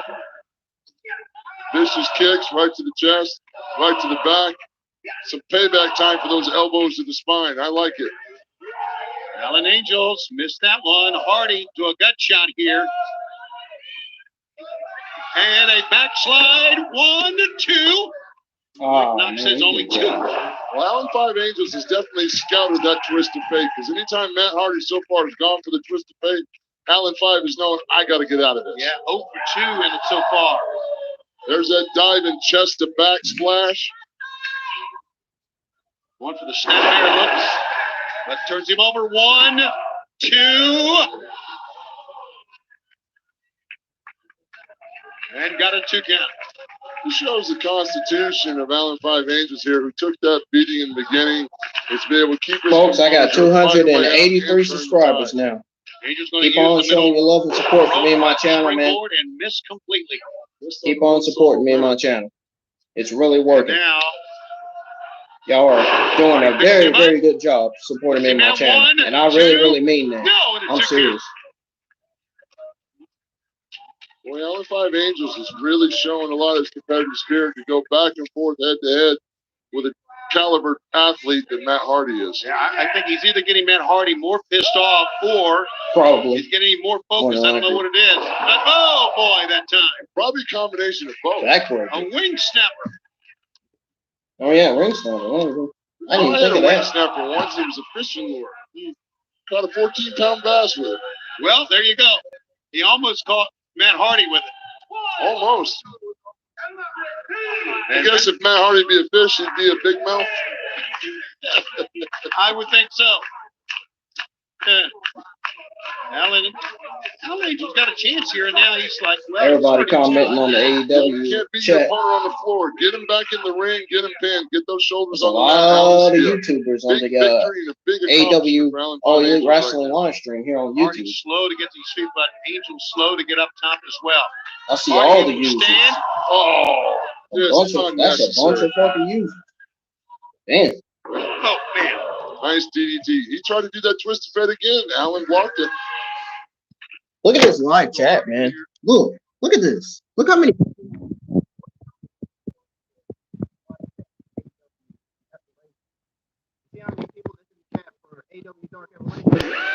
Look at that. A whole lot of people in the chat for AW Evolution, and it's going up. Look at all these users. That's a whole bunch of users, man. That's a whole lot of users. Look how smart Matt Hardy is. He's got all that experience. I seen Maddie. Alan Five I Angels seen had the twisted fate scouted, blocked it. Matt Hardy. I seen that Maddie's wearing a black shirt too. That's why Matt Hardy's Matt I've been Hardy. wearing this for about 2-3 days now. This black shirt. Here it is again. That nice double underhook, sinking the legs around the waist, just pulling them down. All the gravity and weight, that chin's being pushed into the chest. Super uncomfortable, to say the least. Today I don't want to hear what you have to is say. April Lordy. the 5th. And that means that March Madness is over. I'm sure there's a lot of you at home in the comfort of your recliners, your lazy boys because you're lazy, watching the championship game tonight. But what you should always be watching is Matt Hardy.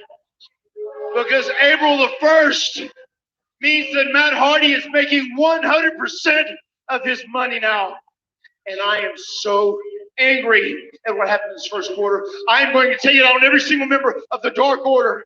5, you are just number 1 on the Dark Order hit list. I'm going to go through each one of you one by one until you all fall. I will destroy the Dark Order.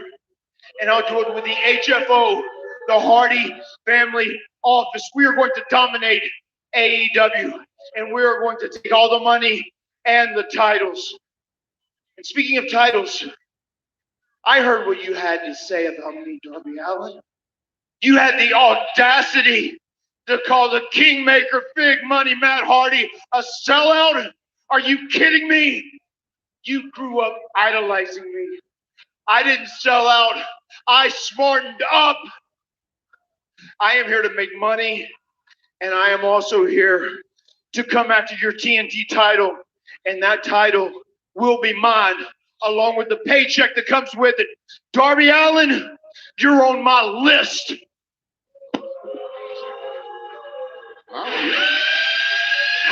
Well, he's feeling good about the money he's making now. I don't think there's any question about that. And he's got a hit list. And now one of our feature events here on Elevation. All Ego Ethan Page and Scorpio Sky together for the first time against the Sydal brothers and Mike Sydal. And this match is going to be good. One fall, 20-minute time limit. Making their way to the ring at combined weight of 433 pounds, the team of All Ego Ethan Page. And the face of the revolution, Scorpio Sky. Wow, what a team. We saw them walk out together a week ago here on Elevation when Scorpio Sky would not release the heel hook on Mike Sydal. And now here we go in a tag team, kind of a return bout from what we saw a week ago here, Paul. Absolutely. These two hooking up was kind of strange for me, but now that I'm looking at it, I like these two young guys working together. They're both in love with themselves, but if they can make that work, they're going to be a very successful tag team. They both are former tag team champions. And you can better believe that Matt and Mike are going to be coming in with purpose here this week here on Elevation. And their opponents at a combined weight of 335 pounds, the team of Matt and Mike Sydal. Matt Sydal, I know very well, of course. Mike Sydal, I love the fact that he calls himself the Yoga Monster. And he brings his own yoga mat in with him, so he's committed. He is committed. But what I want to know is, does he have his own yoga videos like DDP? No one has videos like that, buddy. No one has that kind of level. So here we go. Let's see who's going to start this. Mike Sydal and Mike, who was in the grass of that Matt Sydal and Mike Sydal versus Ethan Page. Mike's smart. He'll Sky. try to stay out a little bit here. Not take a chance of aggravating that knee. That's the thing, they call it a heel lock, but really the heel acts as a fulcrum. All the pressure goes straight to the knee. Right. You can tear a knee apart with that. Scorpio was talking to Matt here about Mike starting, or I don't know what it was about, buddy. I think he was pointing to his knee to his brother. I think he was saying, "Hey, Matt, you know, I stretched your brother." Yeah, maybe I can stretch you. And now here goes Matt Sydal. Scorpio goes down. Here comes Ethan in. All Ego is in, and now quickly all four men get involved in fisticuffs here, and Scorpio and Page have the advantage. Look at that maneuver. And taking them both down and out. Yeah, see, you got brothers that grew up together in a tag team situation. It always works. They're usually on the same page. Double team drop toe hold, sliding baseball drop kick, and a cover 1, 2, no. Looks like Mike's working fine with his knee. Maybe he's okay. Yeah. Of course, Scorpio was going to kick out from that. I mean, why would he lose? Why would he suffer the biggest loss of his career Double over stomp on that? the chest. Over that tag move. Favoring that knee a little bit, Tony. Yeah, buddy. Well, he landed. Double. There's a standing moonsault. 1, 2, and he almost got a win. Yeah, he's trying to shake that off, you know. Yeah, well, it's what you got to do, man.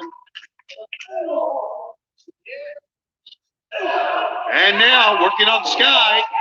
Page trying to get in. Page goes down.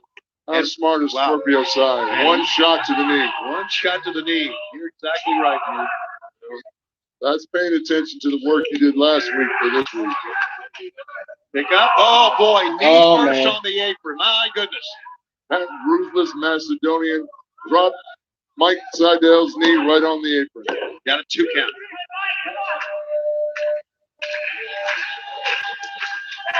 And a tag is made here again, and here comes All Ego. Ethan Page, what a debut he made here in Surprise during Revolution here in AEW. And he has certainly made a name for himself since that time. 3-1 so far is his record. In a short span, he can destroy you in so many ways. And now he is apt to just keep on destroying that knee. Well, he's a little bit twisted, too. Instead of going to the knee right away when he tagged in, he went to the ribs a couple of times. He went a shot to the head. You know, you can tell that Ethan Page likes to inflict pain. He enjoys it. Now, Scorpio Sky, a little bit more focused, a little bit more driven. You know, the Yoga Monster, Mike Sydal, trying to get out of bad ways right now. That had to hurt. Oh, my God. Heel lock immediately. I mean, there has been a purpose with this guy. Man, that definitely had to Scorpio hurt. Sky, the face of the revolution. And the first ever AEW Tag Team Champion was Sky. Here's a cover. 1, 2, look at that. Just driving the elbow into the side of the face. And that's a mean streak, buddy. It is a mean streak. These guys are giving poor Mike Sydal an all-over body workout. They're attacking the ribs, and they're working on that knee. That's an interesting strategy. Right now, Ethan Page with that big knee breaker, dropping that knee on his own thigh, jamming the knee up, bending it back. Now he's got a nice leg lock on, putting joint on the outside, probably along the PCL, if you will. Oh, the LCL, actually. That's the LCL. PCL's in the back. That's the LCL. Dang, he didn't get his shit. He didn't get his shit right, man. Again, wrenching the knee. He didn't get his shit right at all. Base that Scorpio Sky has. Love to see that wide base. That's an athlete in control. Oh, man, I don't know how much more Mike can take. Mike Sydal, maybe his only recourse is to go to the ropes and Sky just. Dude, I'm seeing tweets about Braun Strowman versus Shane McMahon. Who fucking cares, man? That match is going to suck so bad. I really don't care about all that that time in, he's used to a little extending his joints a little further than they're supposed to go. Reach, you heard Matt Sydal said reach. Mike could not. Scorpio's got a waist lock, pickup, and a forward roll into a penny predicament. 1, 2, and a 2 count. And another forward roll into a tag, and here comes Matt Sydal. He starts out with a big drop kick from the outside and repeated kicks back and forth. Whoa! A soul kick, a spin wheel kick, if you will. Ball of fire. Got him hooked up. Brainbuster type suplex. Covers, floats over. Nicely done, but only a 2. Wow. Scorpio Sky. He's in a bit of trouble right now. Yes, he is. Matt came in. Fist of fire and great moves and taking control of the match. Scorpio trying to rebound. Tags. Nicely done. Tierra's takeover. And boy, just runs right over Matt Sydal. Off the air, what the hell? Tried a pump kick that time, but got caught. And that time, Sydal didn't miss. 1, 2, no.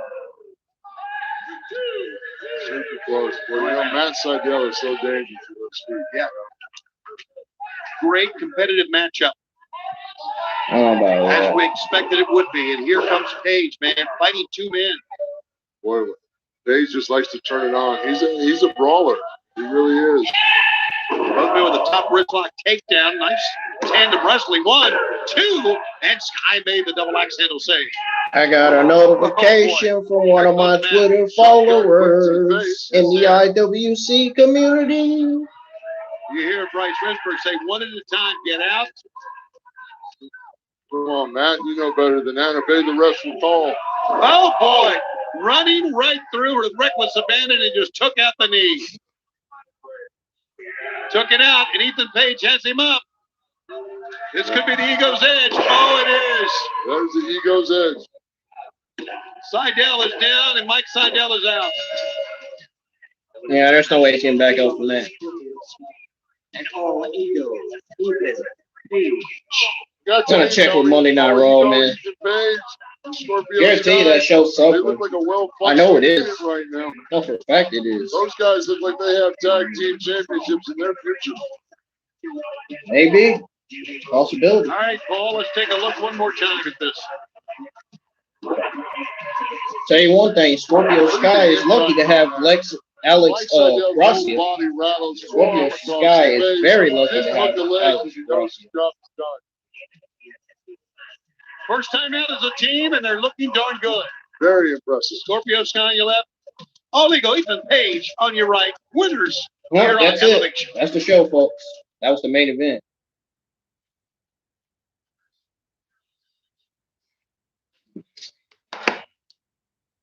Show's over. All right. Let's check with Monday Night Raw, shall we? Before I get ready to set up the stream for Call of Duty. I'm going to stream some Call of Duty for a couple hours, and then my Monday Night Raw review will be live. I'm not going to have any good things to say about it, because the show sucks every week. AEW Dark Evolution, it was okay. It wasn't the greatest. This episode wasn't the greatest. But it was good. It was okay. It was okay. I'm just going to go with okay. It didn't really have that much good action to it, but it was okay. I wish all the matches would have lasted longer, though. You know what I mean? That would have been great for everybody that watches it, including me. But Elevation tonight, it was okay. Wasn't that big of a deal. This episode was definitely not that big of a deal, but last episode was.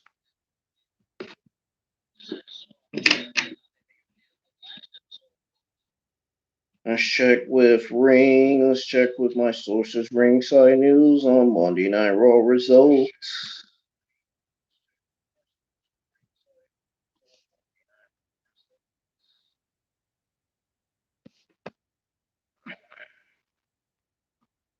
Let's see what's going on here. Nope, nothing so far. I don't see anything. Let's check on Twitter, see who's tweeting out about Monday Night Raw. Let's check on Twitter here. Because I know somebody's got to be tweeting out about the opening segment for tonight's Monday Night Raw.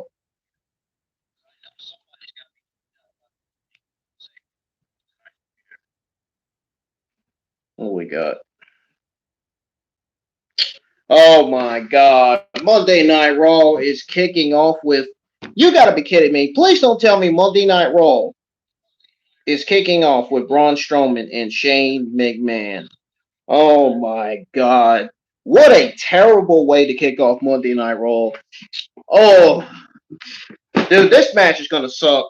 This match is going to fail at WrestleMania.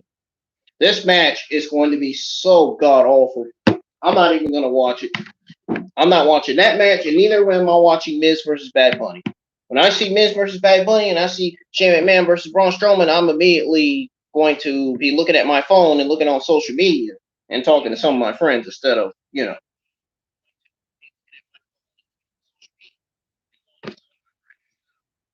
Dude, I'm not watching Braun Strowman versus Shane McMahon, nor Miz versus Bad Bunny. Both matches are fucking awful. I love Bad Bunny's music, Ducati, but for him, for WWE to be booking him in matches, he's not a wrestler. Come on, man.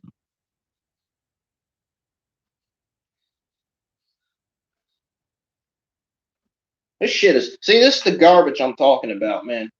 This is the garbage kind of wrestling I'm talking about. Not AEW. I'm talking about WWE. I'm talking about Monday Night Raw. See, this is the crap I'm talking about. See, this is why nobody watches Monday Night Raw. All because Vince and Bruce wants to waste and utilize talent on TV every week.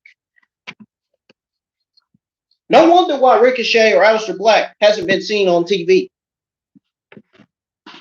Vince and Bruce. Aleister Black and Ricochet's been wasted and used and buried at the hands of Vince and Bruce. Same with Humberto Carrillo. Same with Angel Garza. Let's see, who else? Who else? Am I missing somebody? Because I damn sure know I'm missing somebody. They even wasted Chelsea Green on TV. They fucking ruined Chelsea Green's debut. That's what really pissed me off. They ruined Chelsea Green's debut. And I guarantee you that didn't sit happy with Chelsea Green's husband, Zack Ryder, either. If I was Zack Ryder, I'd be pissed about that. Oh, and now they are ruining Rhea Ripley. They're going to ruin Rhea Ripley's freaking tag match tonight. They're going to ruin her tag match with her partner, Asuka. I don't even know why WWE booked Rhea Ripley with Asuka to go against Nia Jax, Shayna Baszler.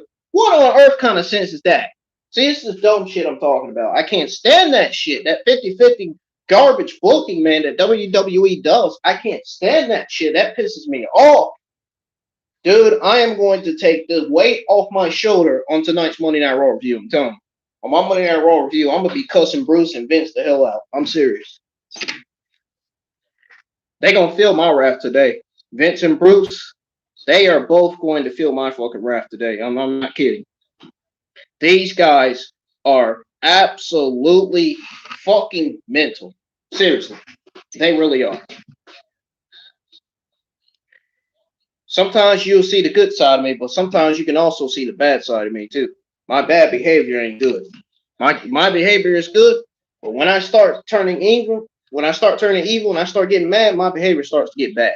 When I start cussing and all that, my behavior starts to go south. It starts to wear off. Dude, I'm already pissed, man, because look, I'm looking at the tweets from all of my Twitter followers, and I'm seeing Shane McMahon and Braun Strowman kicking off Monday Night Raw. Are you fucking serious, Bruce? I know Bruce is doing this because he's the producer of Raw and SmackDown. I know he's doing it. Fucking with his fucking dumb, stupid ass. I know he's fucking doing it.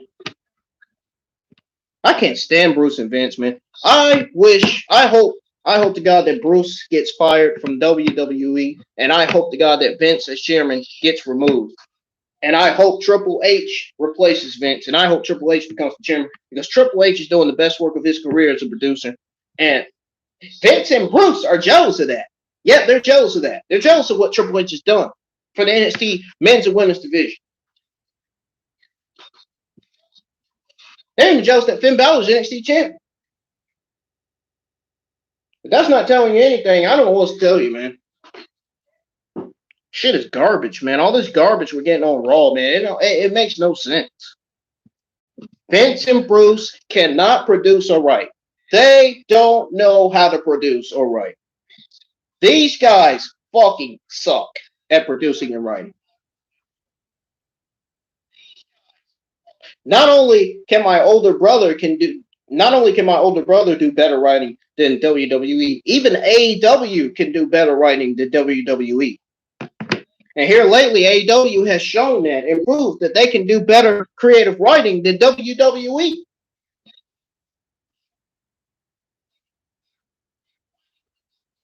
Jeez Louise, man.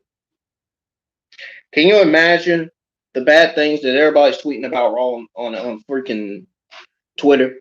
Can you imagine the bad things that everybody is saying about Liz and Bruce on Twitter? I don't blame them, man. They are fucking goddamn stupid, man. Really. Freaking mental. These guys are. They just don't care about the Raw or SmackDown male and female talents. They just don't care. They don't care about the NXT talents. They mainly don't care about the NXT male and female wrestlers on that roster.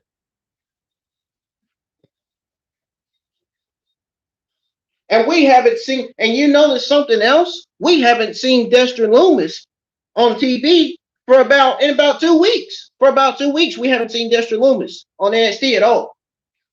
We have not seen Dexter Lumis for 2 weeks. I don't know if y'all noticed that or not. Dexter Lumis hasn't been showing up on TV at all. He hasn't. I'm guessing Dexter Lumis is going to be challenging Johnny Gargano for the North American Championship, but we haven't seen him on television. Where is he?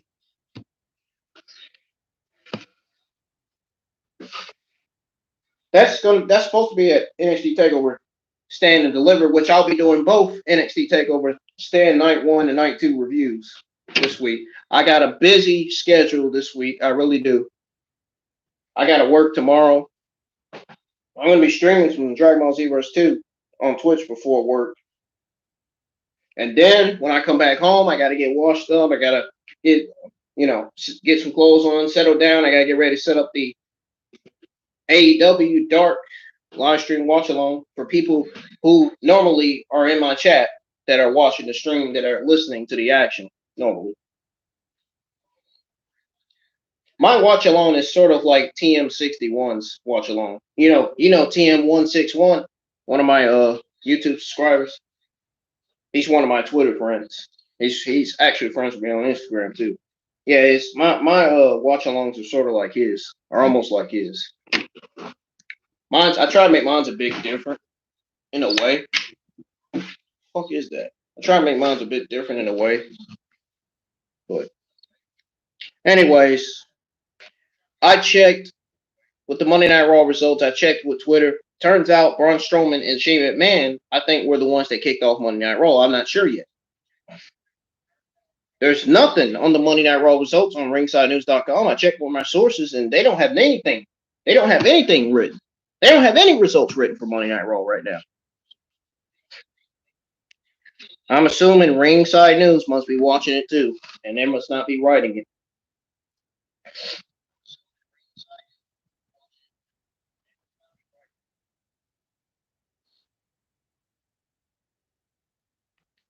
Gosh, I don't even want to know. I don't even want to know anymore. All this shit I've been saying on my Monday Night Raw review, Vince and Bruce are clearly not going to listen to anybody. And JD's been shitting on Vince and Bruce. I've been shitting on Vince and Bruce too. I've been shitting on these guys for months, man. For months, I've been wanting better Raw and SmackDown shows. And for months, the entire IWC community's been wanting better Raw and SmackDown shows. And Vince and Bruce are not giving us. They're not giving it to us. Vince and Bruce are not giving it to us. As far as AEW goes, we're getting what we want out of AEW. We're not getting what we want out of WWE, and I don't understand why. I can understand why. Number one, Vince and Bruce are mental, and number two, they are fucking stupid. And number three, they are freaking creatively lazy. That's the way I see it. Oh, and also Vince and Bruce doesn't care about how the shows and the pay-per-views are supposed to look, and apparently they don't care about the talent's characters, the talent's moves, and what they do in the ring. They don't care about their interests. They don't care about none of that. None of that. WWE doesn't care about none of that shit. And it's absolutely awfully sad, man. I want to say these guys are a bunch of fucking retards, but you know what? I'm not even going to use that shit. I'm not even going to use that fucking word, dude. Look, I just saw a tweet not too long ago from my sources, Ringside News. It's showing Bad Bunny's car getting a paint job. See, shit like this is what we don't need on Monday Night Raw. It's not helping the Raw viewership at all. You know what? I'm not worried about it. I'm a genius. I done said what I said. I said tonight's Monday Night Raw is going to suffer, and yet it is suffering again. It seems like every time I tweet out something about Raw saying that this show's going to suck or these matches are not going to deliver, it seems like the show is always suffering. And it's doing just that. I'm going to retweet some of the tweets I said about Monday Night Raw. I'm going to be like, oh, I was fucking right. I was fucking right. Just wait. Just wait till I see the results on Rhea Ripley and Asuka versus Nia Jax and Shayna Baszler. I bet you the match is going to fucking fail. Guarantee you the match is going to be awful. I even commented on Rhea Ripley's Instagram post and said that Simone Johnson, The Rock's daughter, and Selena Vega blocked me on Twitter. I don't know why they did. I've always said nice things about them. I've never said any mean things about them. Yet they blocked me on Twitter for some reason. Maybe because Vince and Bruce told them to block me. Maybe they didn't intentionally try to block me. They didn't block me because WWE is controlling every WWE male, female superstar's Twitter accounts. Fucking hacks, man.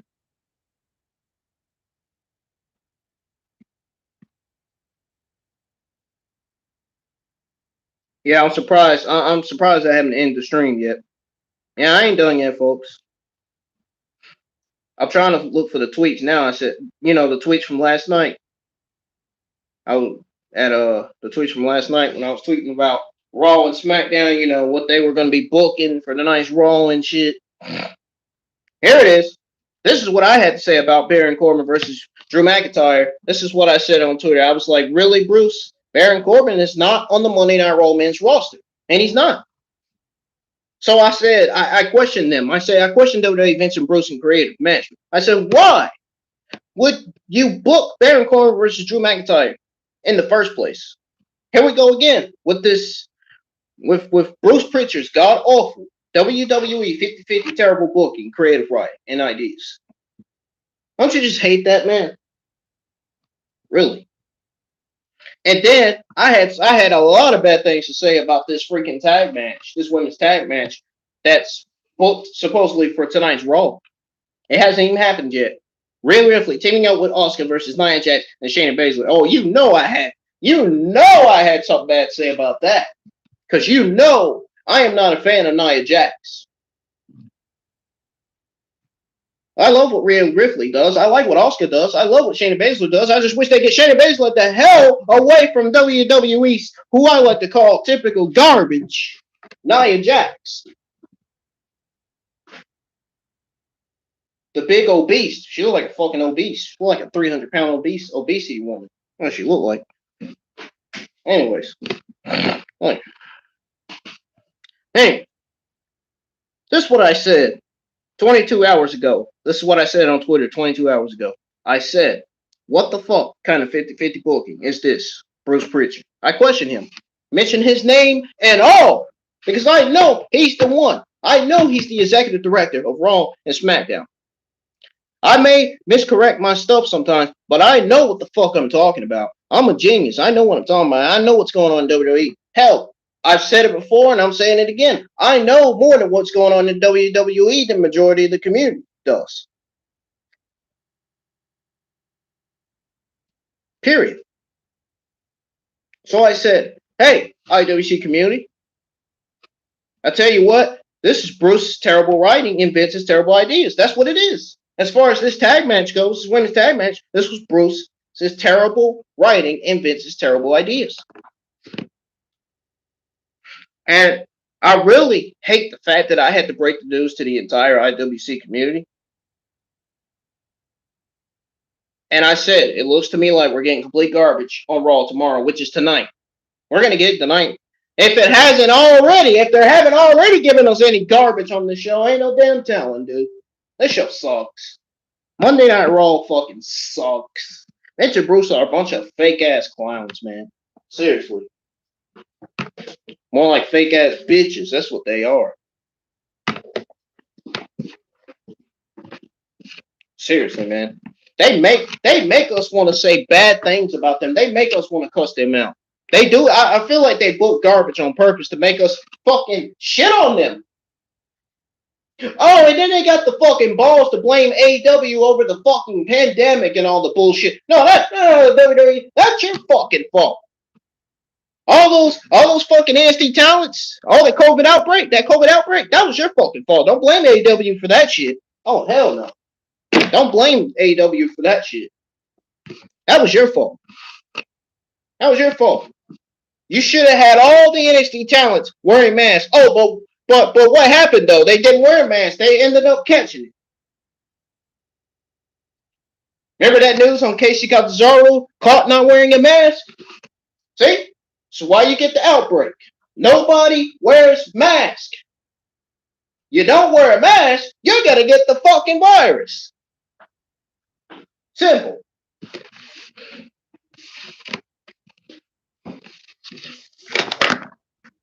I know more than what I'm saying, trust me. I don't fucking lie when I say I know more than what I'm saying. But guys, I'm getting the heck out of here, man. If you enjoyed this stream, if you enjoyed hearing the action on AEW Dark Evolution, hit that like button. If you didn't, thumbs down. I will see you all on Call of Duty. I'll be streaming some Call of Duty for a couple hours. Then I will be live my Monday Night Raw review. Peace. I'm getting the hell out of here. I better get the hell out of here before I snap, before I fucking throw something at the fucking TV.